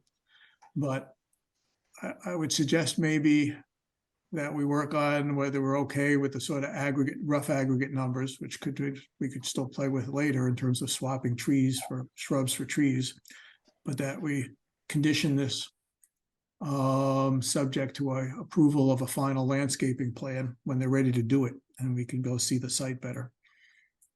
Is that a way to go forward? Or do people want to do more nitty-gritty stuff? That sounds appropriate to me. That would make sense to me. A lot of the things we would want to say, well, let's look where there's a gap and it needs something this big. And that's going to be much clearer once all the removals and the earlier stages of construction are done. Yeah, I think that makes sense, particularly if you go down a little further, where we proposed the additional mitigation plantings outside of the buffer zone. That area we didn't have fully marked for existing trees, so there may be some trees there that, say there's a 40-inch maple, we wouldn't obviously take out that maple to plant a white pine in its place. That doesn't make sense. So I think some of those trade-offs it would be great to have you guys walk and help us align on in the field. How do other commissioners feel about this approach? Seems reasonable. Agreed. Do we want to make some general comments if he puts up the planting? Do we, on the actual plant table? At this point, do we want to make some, I guess, 2-inch calipers? We're feeling okay with that. I can't tell, we've asked for more, but then sometimes the 2 inches survive better than the others, right? So, I mean, Well- just yeah, yeah, that'll. I mean, 2-inch caliper will be easy for the conifers. For the deciduous trees, you know don't want to make them too big. okay, so we're okay with the 2-inch. That's what I'm just trying to get at. I'm not, sometimes we've tried to ask for more, but I think we've backtracked to that. The I mean, 20, so for example, you're gonna have a hard time finding eastern redbuds at 2 inches. Yeah, They so come much smaller than that. so that's my one comment on this plan. And I know they pulled the red bud right out of that document from the website or whatever, but the red bud is not a canopy tree. So I just have to be careful we're not using it as a canopy tree in the plan to replace like a removed. if I recall, they're using it as a driveway liner. Yeah, don't- which is For that is use. No, lovely. they're using it as a tree though, so Yeah. maybe we should just. So chances are when they get to do the planting, when they get to that point, a lot of the product might not be available anyway, and they're going to be asking to swap it out.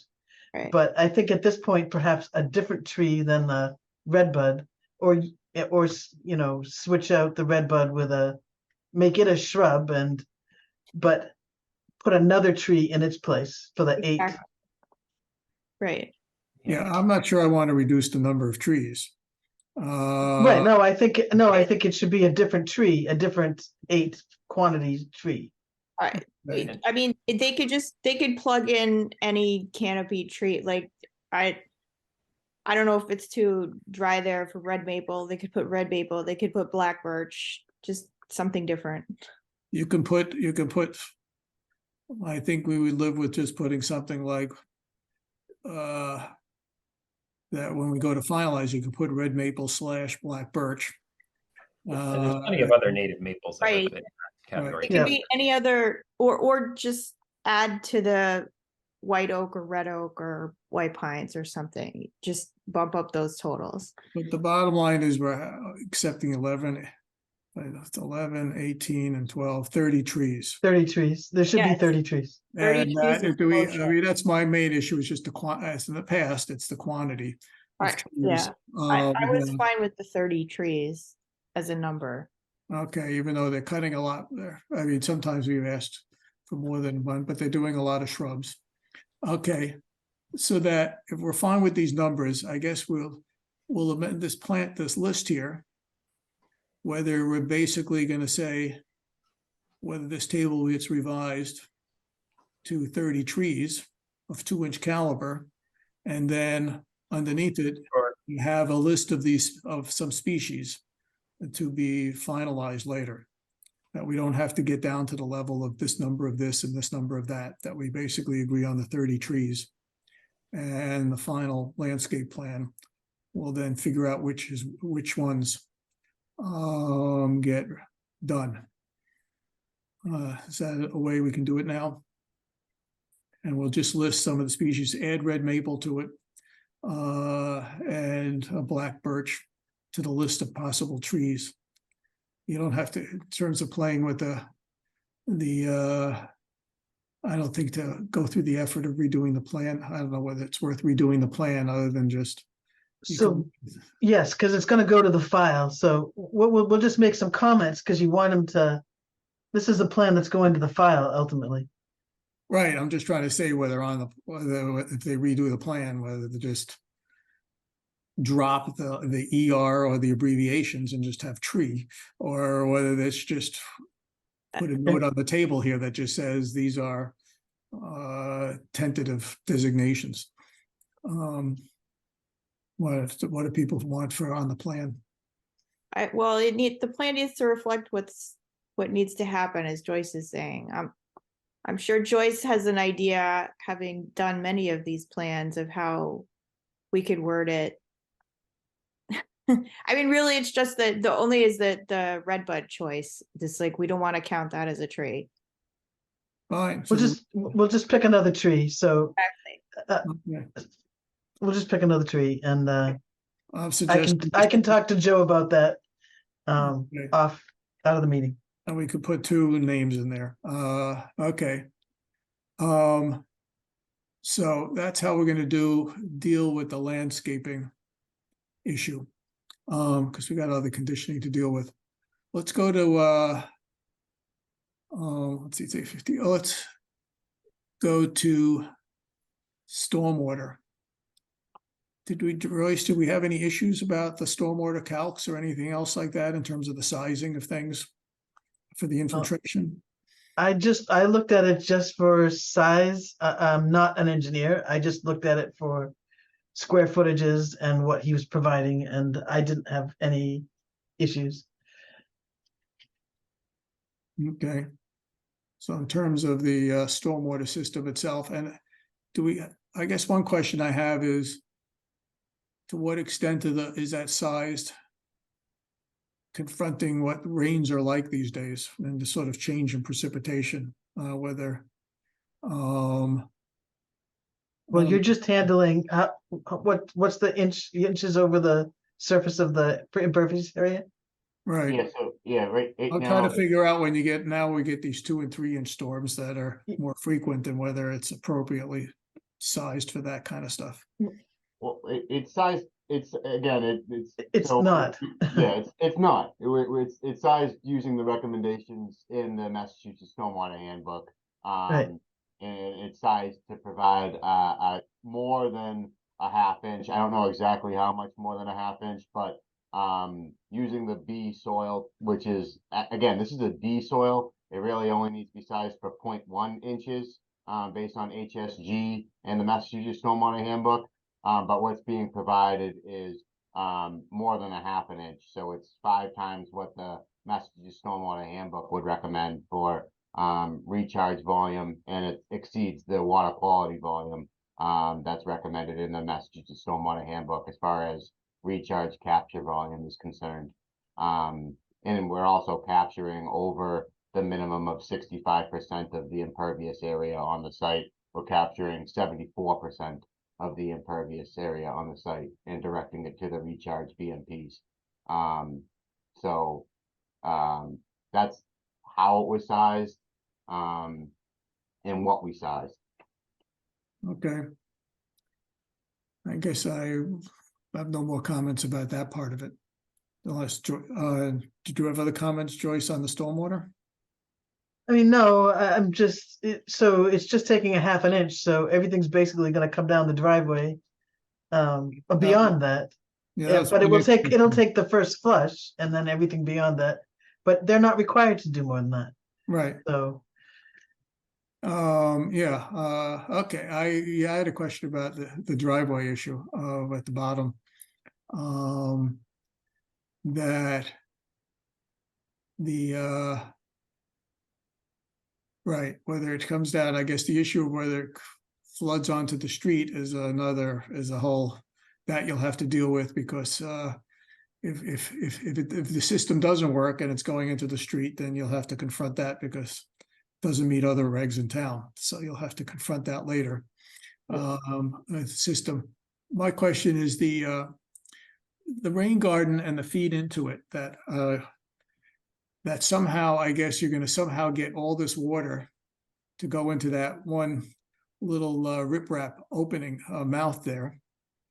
I guess I don't know. You'll have to do your work on how the driveway is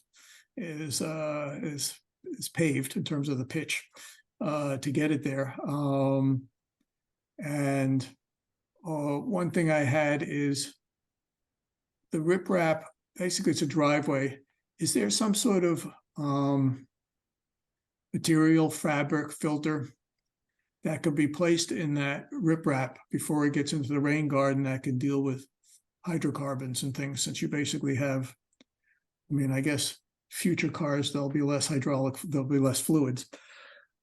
But and other kind of contaminants, just even tires, particulate. is there some way that could be, actually could be captured by the riprap and you're clean and you have their O&M plan? Is there something that could deal with hydrocarbons in terms of a filter that could be just replaced as part of the maintenance plan?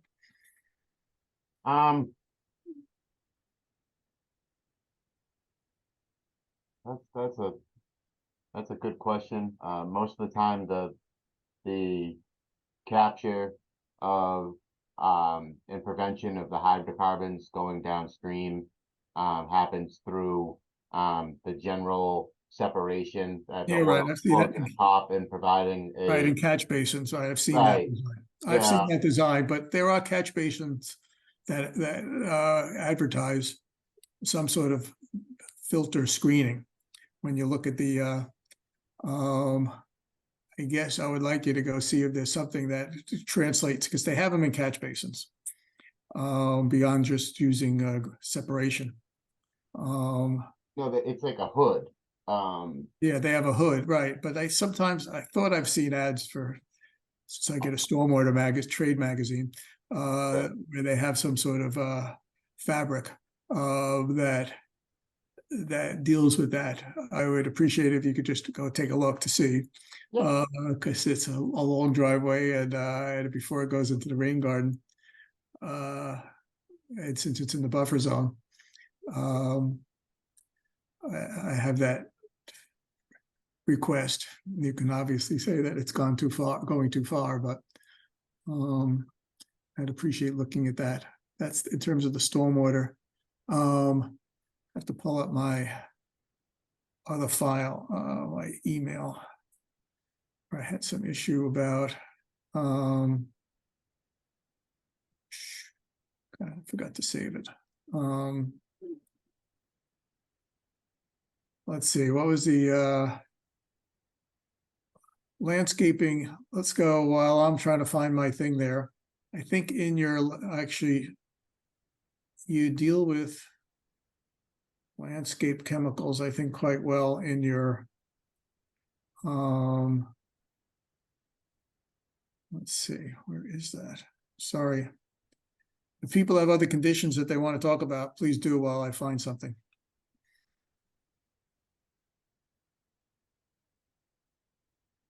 You want the O&M or the long-term pollution prevention plan?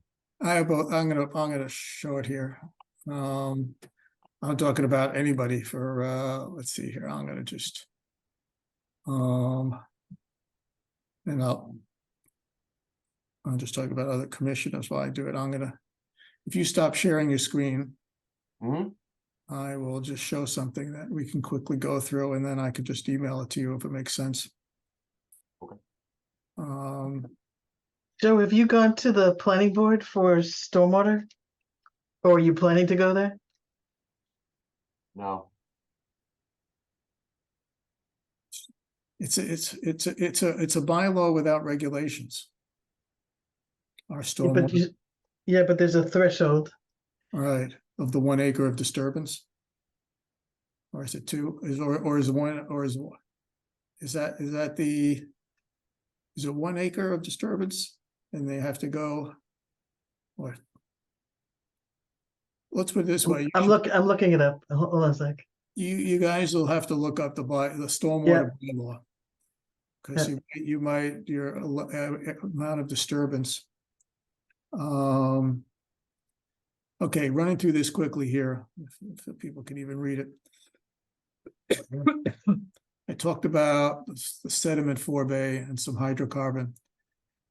I just have a few word changes where it says should change it to will or shall.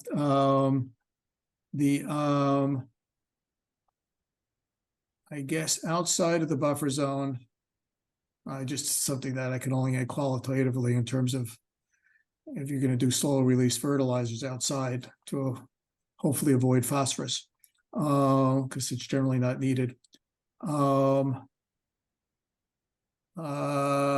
This is just a word change about the snow storage. I guess one issue that I bring up is whether even though there's only a small part of the driveway in the buffer zone, whether how strongly, and this is a question to what the applicant's willing to do and what the commission feels, You can read, I don't know if people can read. Can people read this screen or is it too small? I can read it. This issue here, the issue option here about salt.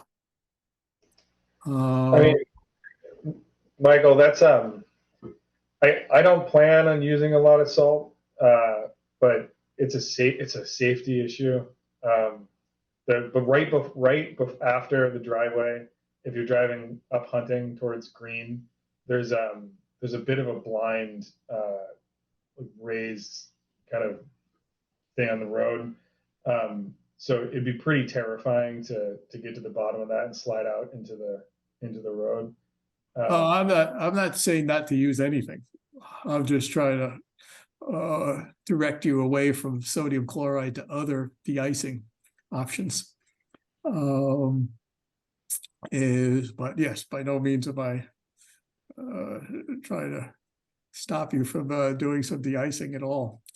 But right, I don't know. I mean, salt is an issue in general on the roads, but so the question is to what extent we push beyond just saying alternatives should be considered and implemented versus asking more distinctly not to do the salt, sodium chloride. I guess Connor's not too into doing that. I don't know what other commissioners feel strongly enough about it. I can understand that we only have a small part of it on our jurisdiction, and it is a tricky driveway. Yeah, But I mean, I'd be happy to try some other stuff, but at the end of the day, if it's dangerous, having the restriction to not be able to use what's most effective. the other ones are the other ones are clearly effective. That's not an issue. I just remember in 2015 where it was hard to find a lot of this stuff, and okay. I don't know. I'd be wary of saying you must not. Yeah, I don't know if you guys know the Colonial on the corner of Farm and 27 next to Pilgrim Church. I grew up in that house. It has a really steep driveway, and so I have a little bit post-traumatic stress disorder from rolling out into the road right there. So if the other stuff works, I'm happy to use it. I'm a little nervous about having a restriction that I can't use salt particularly like I've never seen anything else sold, so I don't know the availability. Well, they sell a lot of calcium chloride, though it's in this case it's very good. It's sometimes a problem on concrete. But the other commissioners feel strongly about it. If not, then I'll drop this point. Okay, not hearing other people care. We'll drop that point now. The stormwater, in the long-term pollution prevention plan, there's an issue about the inspections and reports that reference the O&M plan. You're basically saying you're going to do a bunch of reports. I was just going to stick in here that certain ones for issues that are related to because the sediment bay and the rain garden are in the buffer zone, that even though the O&M plan talks about quarterly work and reports, that I'd like to just add some that at least the annual, at some point annually, those reports are just sent into the commission. Because there were already reports that you're saying you're going to do in the O&M plan. Does that cause any grief to people? Or people like it or not?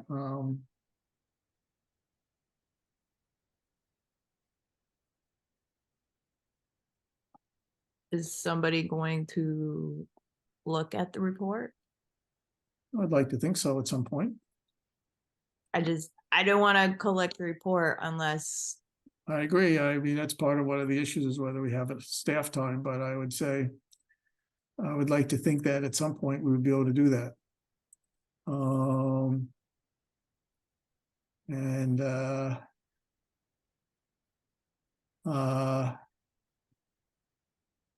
don't know. It's right. Well, they're supposed to submit the reports, so that's part of their O&M plan. All right. So I don't think this is this is simply what they're. I mean, I guess, I don't know whether under the stormwater reg, where they supposed to give them to the planning board. I don't know where they go. If they already have to submit something, then that's fine. It's not a big deal. Okay.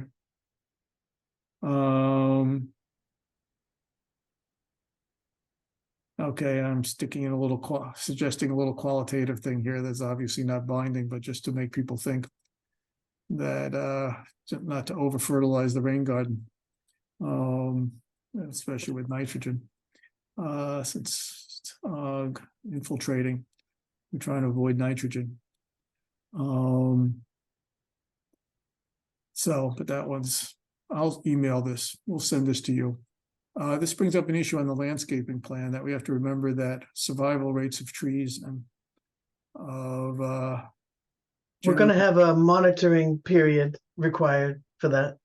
right, but generally we've had 100% survival of trees, and we've had, Yep, historically we've had 75%, although I think we've tried to go higher on that, but whether that's the best to do, I mean, I'd like to have higher than 75%.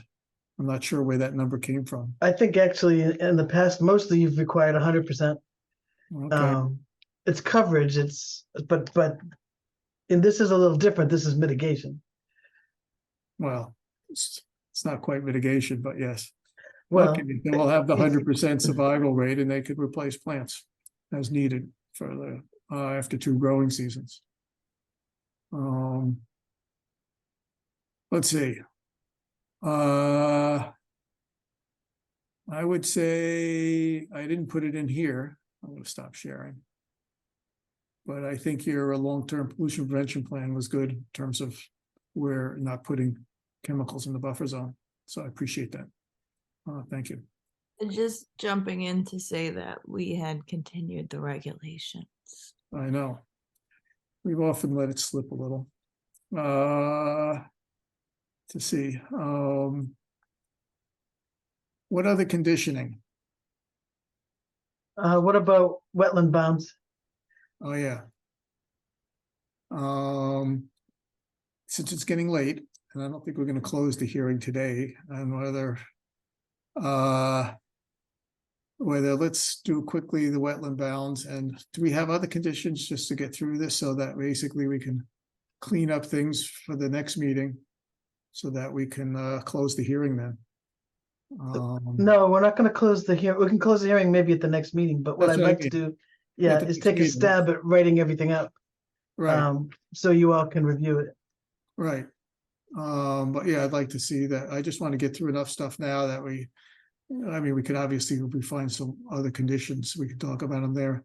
So if I got it right, we do have as Joe asked about, yes, we do have plaques that could be put on Concrete bounds. concrete bounds or whatever bounds people choose. If somebody wants to do granite or a stone or something like that, but I guess the question is where. So would we put them, Joe, would you mind sharing your screen again?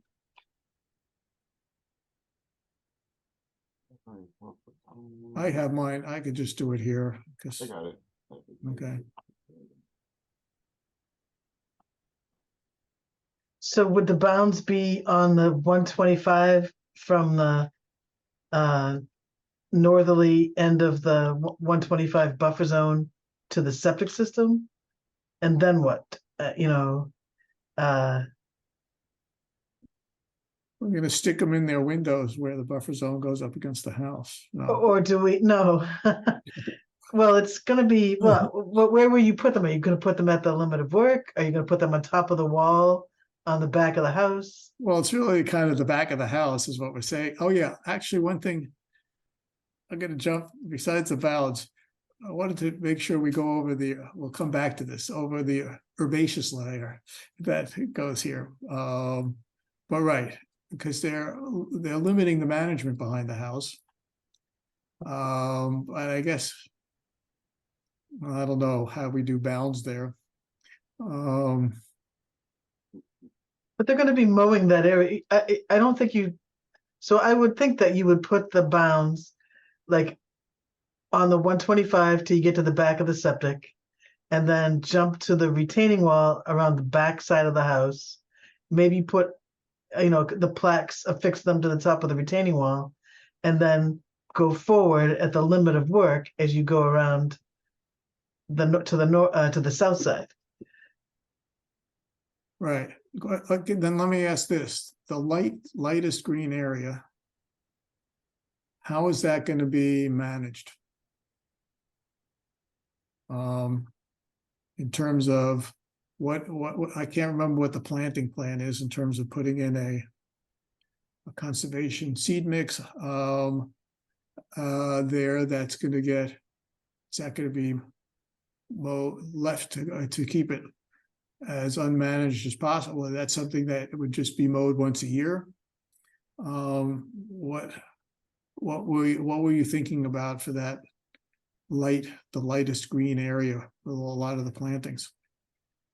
I mean, I guess we can kind of be open on that, but I mean, my idea was that, personally, I think that it's, I would treat it how we treat our detention basins, just because that's another area where we plant the seed mixes. And usually in those circumstances, we would suggest mowing them twice. Once kind of like at the beginning of the season as like a good cleanup. So like everything can, in the beginning of the spring season, so everything's kind of nice and clean and has the ability to grow throughout the spring and then be well established for the summer season, grow into the summer season, and then kind of clean it up in the fall with all the other like leaf debris and whatever that would be in there. That would be harder to clean up after the fact if you did, for whatever reason, need to get into any of the facilities that are back there during the winter months. But that's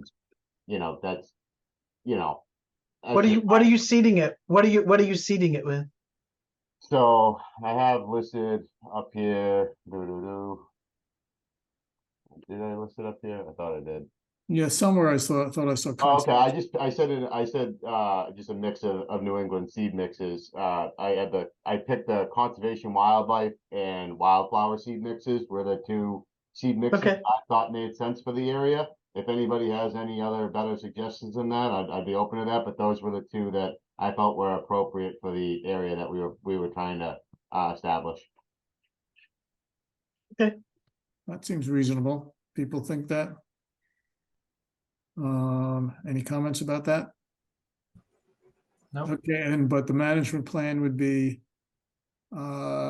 essentially what you're talking about is 2 mowings a year. We get to that level in conditioning when it's basically buffer zone. It's I guess it also makes it a little better habitat. Now with that, go scroll down. Oh, what were you gonna say? Just have one general thing. I don't know if it needs to be worked into the conditions or not, or if this would be fall under like an emergency repair or whatever. I just want to, the septic tank and the pump chamber and the dry wells are proposed in those areas, and there might need to be maintenance that would not fall under the schedule of mowing that we've just established, and there might need to be some like small little clearing and cutting to get to some of the covers or this, that, and the other thing if we need a pump or right. have you. That wouldn't be an issue, right? No, I don't think that would be an issue. Okay, thank you. Scroll down, let's see, scroll down a little. Oh, actually, okay, I'm just looking at okay, so it's all so even in the darker green area, like in the darker green area, I mean, the middle green, the new sort of mitigation area in the 100 to 125, do we want any? I guess if that's depending on how, I guess is that inside the limit of work? Yeah. I guess, is that the same sort of plant, or you're going to do conservation mix there too? Even that? the thought was that exposed soils within that area would be covered with that to be the binder to keep from erosion. If there's a better method, then I mean we'd be open to it, but that was our way of providing habitat while still providing prevention of erosion to disturbed areas. Yeah, in the right. buffer zone. Right, okay, yeah, right. You obviously need some sort of planting if it's disturbed versus it could be mulch or something, but that you probably need something with roots at that. Although the topo maybe doesn't, I don't know, it's kind of steep there. Okay, coming back to the monuments, I guess, or whether we put plaques. Okay, I could see that plaques are put on the retaining wall. And I guess following the limit of work. Well, so, and scroll down to the street again. So on the 125, if we pick a certain number of monuments that follow the 125 on both sides of the driveway and then head towards the septic, Right, so that the monuments mark the limit. And now then you intersect it with the retaining wall, right, and scroll up. Well, and then I think either we follow the limit of work with monuments, or follow it the- doesn't, rather than the wall, it's up to you all. No, I would say, I mean, you could follow where the light green and the middle green go along there, and I guess which is close to the limit of work. I guess the question at this point, whether to do it offline, that Yep, we can do it offline. You, Joe, and Connor work Yep. out what it is that it's going to be like, so we can move beyond that issue here. Yep. What other conditions do we want to talk about tonight? That I guess we have a whole set of standards. Is during construction erosion control in such a next meeting topic, or is that already fully spelled out here? I have a plan. I Plan.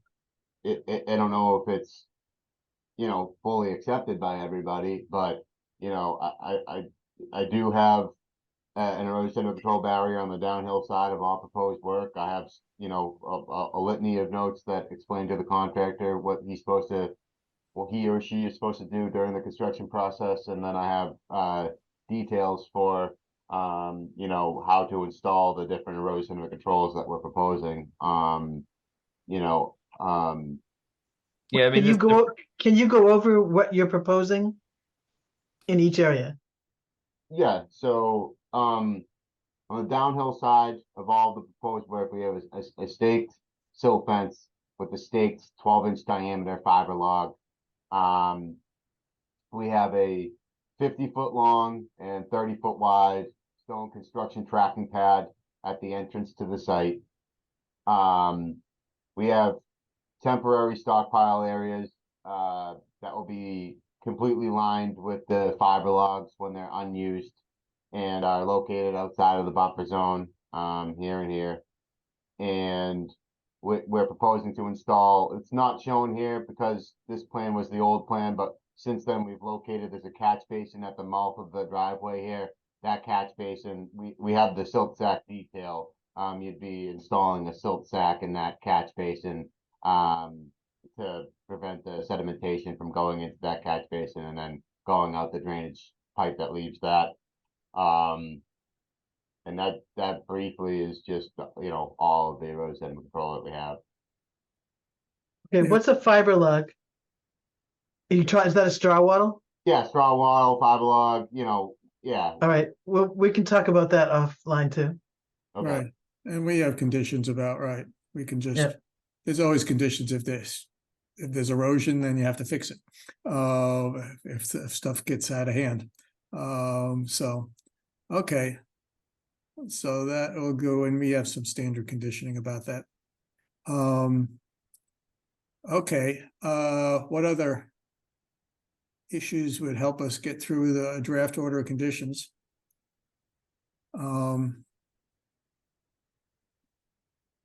Okay, not hearing anything, and I don't think anything, but people can come up with it, but we'll also have a draft, because what we try to do for you, Joe and Connor, is that before we close the hearing, we like to get a draft order of conditions that everybody feels comfortable with. And that makes it a little easier rather than write it after we close the hearing, like so, done that way. We don't get into any misunderstandings about things. One of the issues going to be now for the 5 commissioners here is how we're meeting in December, since we have to continue this. Because normally we'd meet on December 7th, and then there's one, then we get close to the holiday season there on the first day of winter, on the 21st, which is sort of just before the whole vacation time for people. One option came up of whether we, and Joyce, I don't know whether you still feel like we can get away with one meeting on the 14th. Yeah, I think we can. Yep. For you, for Joe and Connor, is that a day that would work for you? If we decide to shift our regular schedule for that? I'll make it available, yeah. Yeah, I would make it available as well. Oh, there's one problem.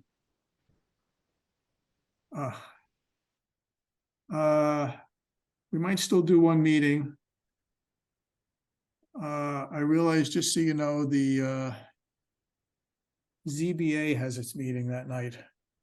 And I think they might be dealing with some of our issues on the 14th. So I think we could maybe still try one meeting on December and see what it is, but I guess I feel like at least some of us want, I mean, they never know what they're going to cover at these meetings. I guess I don't have to be here. Question is whether we still keep with the 7th and just see if we can avoid another meeting. I'm no good on the 7th. What? I'm no good on the 7th. I've got a prior engagement. Don't change it just for me if it works for everybody else, but what about the other 3 of you? The 7th does work for me. I was incorrect earlier today when I was guessing I wouldn't be, but it does work. Carol and Courtney? I have no life, so whatever. Well, there's the thing. Carol? Whoops. You there, Carol? Okay. So, I guess, I know it would be nice to just do it, but I guess let's go to, is there any problem with doing it on the 7th? I guess Joe and Connor, you can still do the 7th? Yeah, I mean, I believe so. Yeah, I can make it. Joyce, I guess we'll have to see what happens. Okay, then let's see, what are we gonna move this to? What do we think that day is gonna look like, that night? I don't know. It gives us still 3 weeks, Right, so I don't know what's gonna come in. And so, why don't we do this at 7:20? okay, sometimes I like to leave the earlier part in case some RDAs go through that are shorter. Well, there might be, but I don't have anything right now. Well, we can always do the regs then. If we move the regs to 7:20, we could either do that, maybe move this to like 7:45 or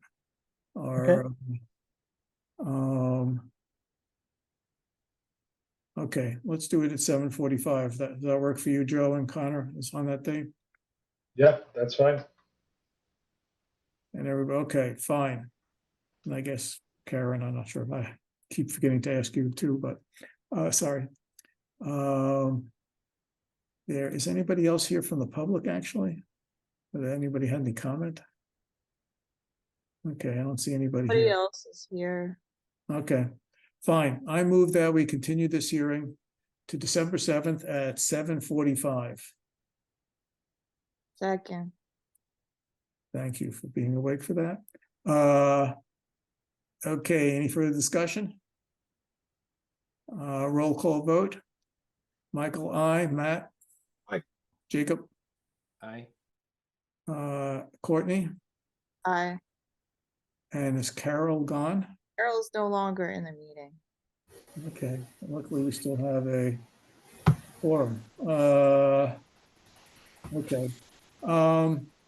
Okay, thanks for everybody for the work there. Thank you for persisting through all the little nitty-gritty here. Hopefully we can wrap it up next time. Thank you, Michael. Okay. Thank you. Have a good night. Okay. You. Bye, Karen. Okay, it's already 9:30. Do we want to do a little bit? There's a Yeah, warrant. we got other things to do too. We have Yep. other things to do, so let's just continue the regs. It's not happening tonight. Okay. Yeah, we do have some other things to do here. Okay, so I'm gonna reopen that hearing and continue it to reopening the regs hearing. And I am continuing it to 7:20 on December 7th. Second. Any further discussion? Okay, roll call vote. Michael, I. Jacob, Aye. Matt. Aye. Courtney. Aye.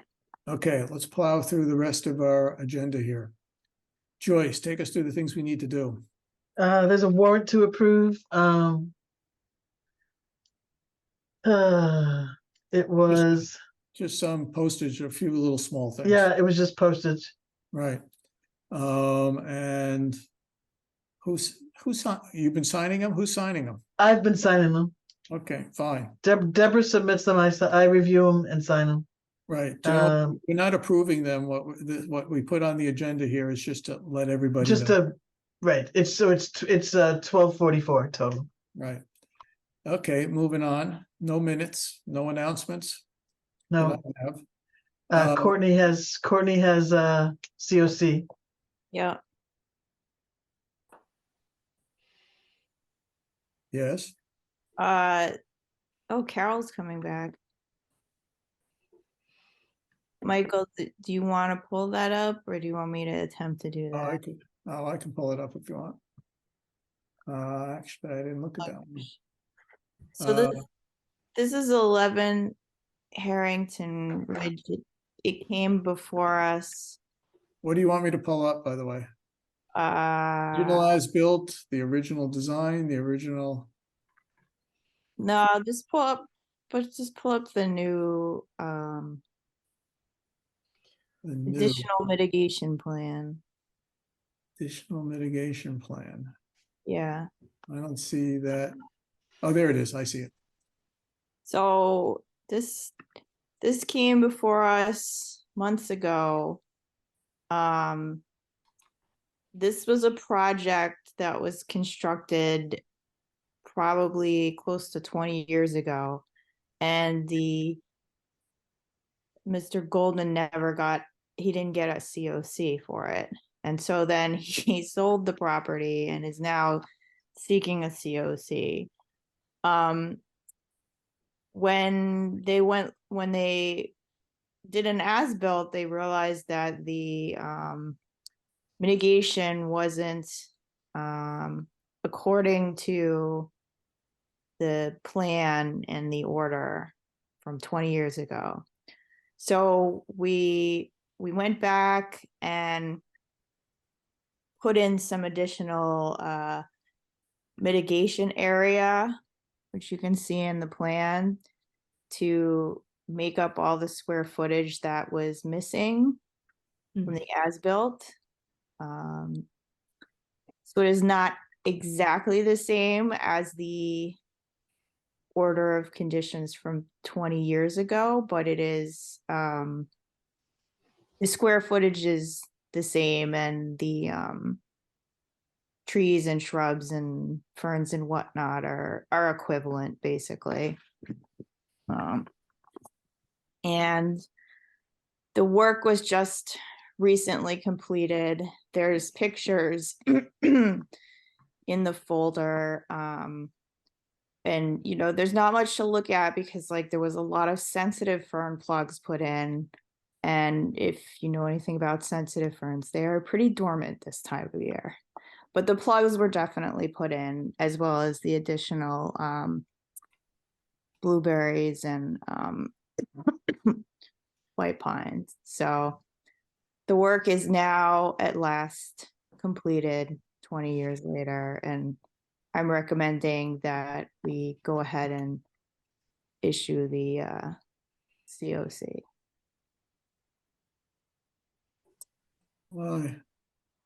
My only question is maybe an awkward one of, do we want to have a growing season? See that it survives and they maintain it for at least one season before granting the COC.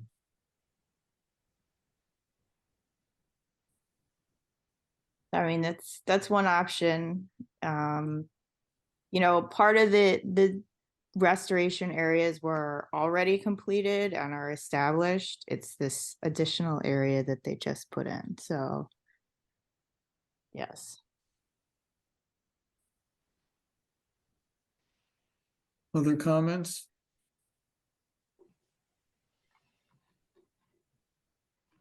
It's roughly a third of the total areas that they did over, or I assume this is approximate. Yeah, it's roughly a third. Yeah. I would go ahead and proceed. There's some risk there, I agree. Mm-hmm. Carol and Matt? Though honestly, Courtney, the number of times you mentioned 20 years ago in that, I think, is a big part of it.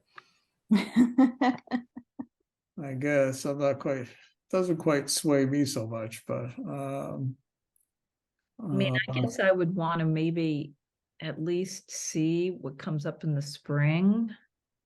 I don't know, this is an odd situation where the homeowner, is the homeowner required, the previous homeowner kind of responsible, or the new homeowner? Like, how does that work? I think the new one inherits the problem, but I'm not sure that makes a difference for this. I mean, to me, I feel like it's, is it that much more of a hassle to say, let's extend it through, at least through the spring? That's not a full growing season, but at least we'll be able to see if things are coming back. Well, I mean, they were alive when they went in, and the only issue is that the house sale has already occurred, and I don't even know what legalities are involved for the owner at this point. Is there any particular urgency other than they want to do it? And if it was delayed to the spring? I think they need to wrap it up. I mean, are they required to though? I doubt that they're, what it is, actually, now that I think about it, I think that what happens is when somebody sells a house, they're supposed to close out anything outstanding at the town before the new owner takes possession. So that probably is the situation they're in. And usually that's pretty straightforward if it's something like something related to building codes that you can just repair.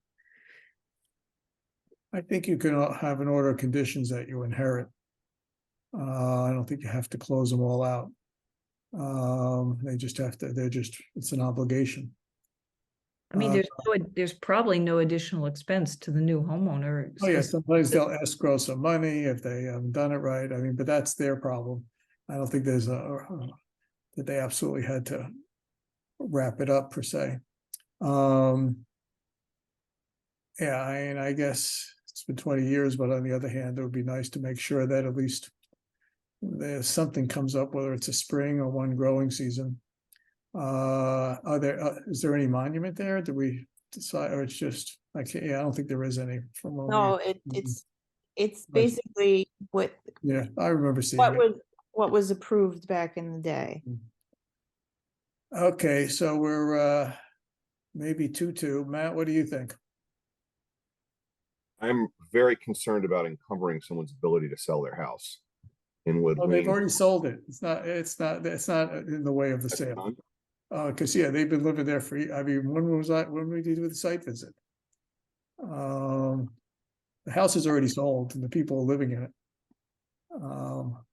So that's why the legal issues are, I think there's probably some condition that he has to just finally get the COC at some point, but I think they sold the house a year ago.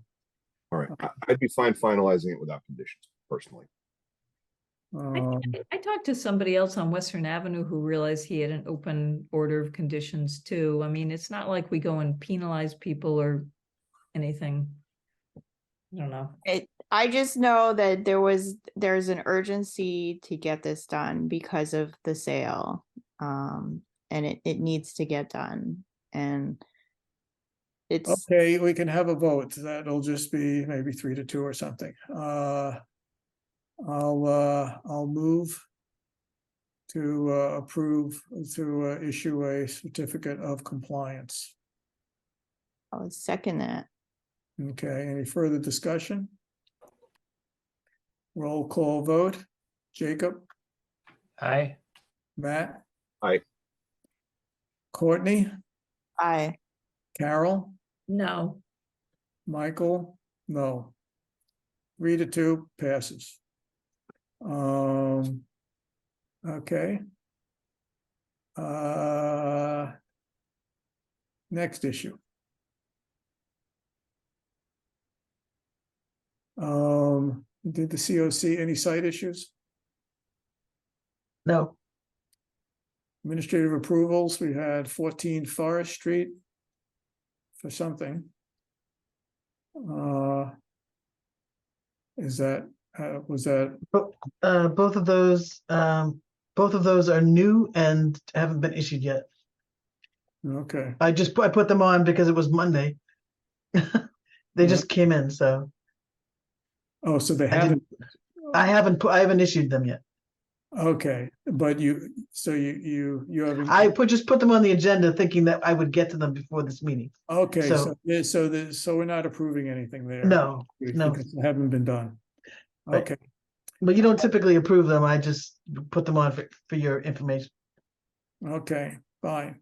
So there's not that, will be on our next agenda. Okay, I see we forgot to put the budget on our next meeting. There'll be a budget item there. We have to, I'll send out some stuff, but essentially, we will have to do a budget, at our next meeting. I guess that's another reason to, meet on the 7th, since we're supposed to present our budget to the select board on the, or to the town administrator on the 13th. So you'll look for some stuff beforehand that you should review and give any feedback on that, because it's supposed to be a level funded budget as per guidance from advisory. We'll send out, I guess we should send out that advisory guidance so that people know what the context for things. Okay. I think we've covered everything. Okay, then I move to adjourn at 9:39. Second. Second. Okay, we can get lots of seconds for that. Okay, any further discussion? Yeah, before we go, just so you're aware, this ancient order of conditions, I don't think it ever even had like must survive like a growing season kind of thing in it. Okay, well, It's like a foreign object. It was from a long time ago. okay. Okay, maybe that would have affected it, but in the end, it got Doesn't approved. matter because we voted, but Yeah, right. just But- putting that out there. Okay, I'm not gonna change my vote. I'm not gonna revote it. Okay, that was exciting discussion of an adjournment motion. And so on that thing, we'll do have a roll call vote of Michael, I, Jacob, Matt. Aye. Carol, Hi. Courtney. Hi. Okay, everybody, have a nice vacation. I mean, have a good Thanksgiving. Is there-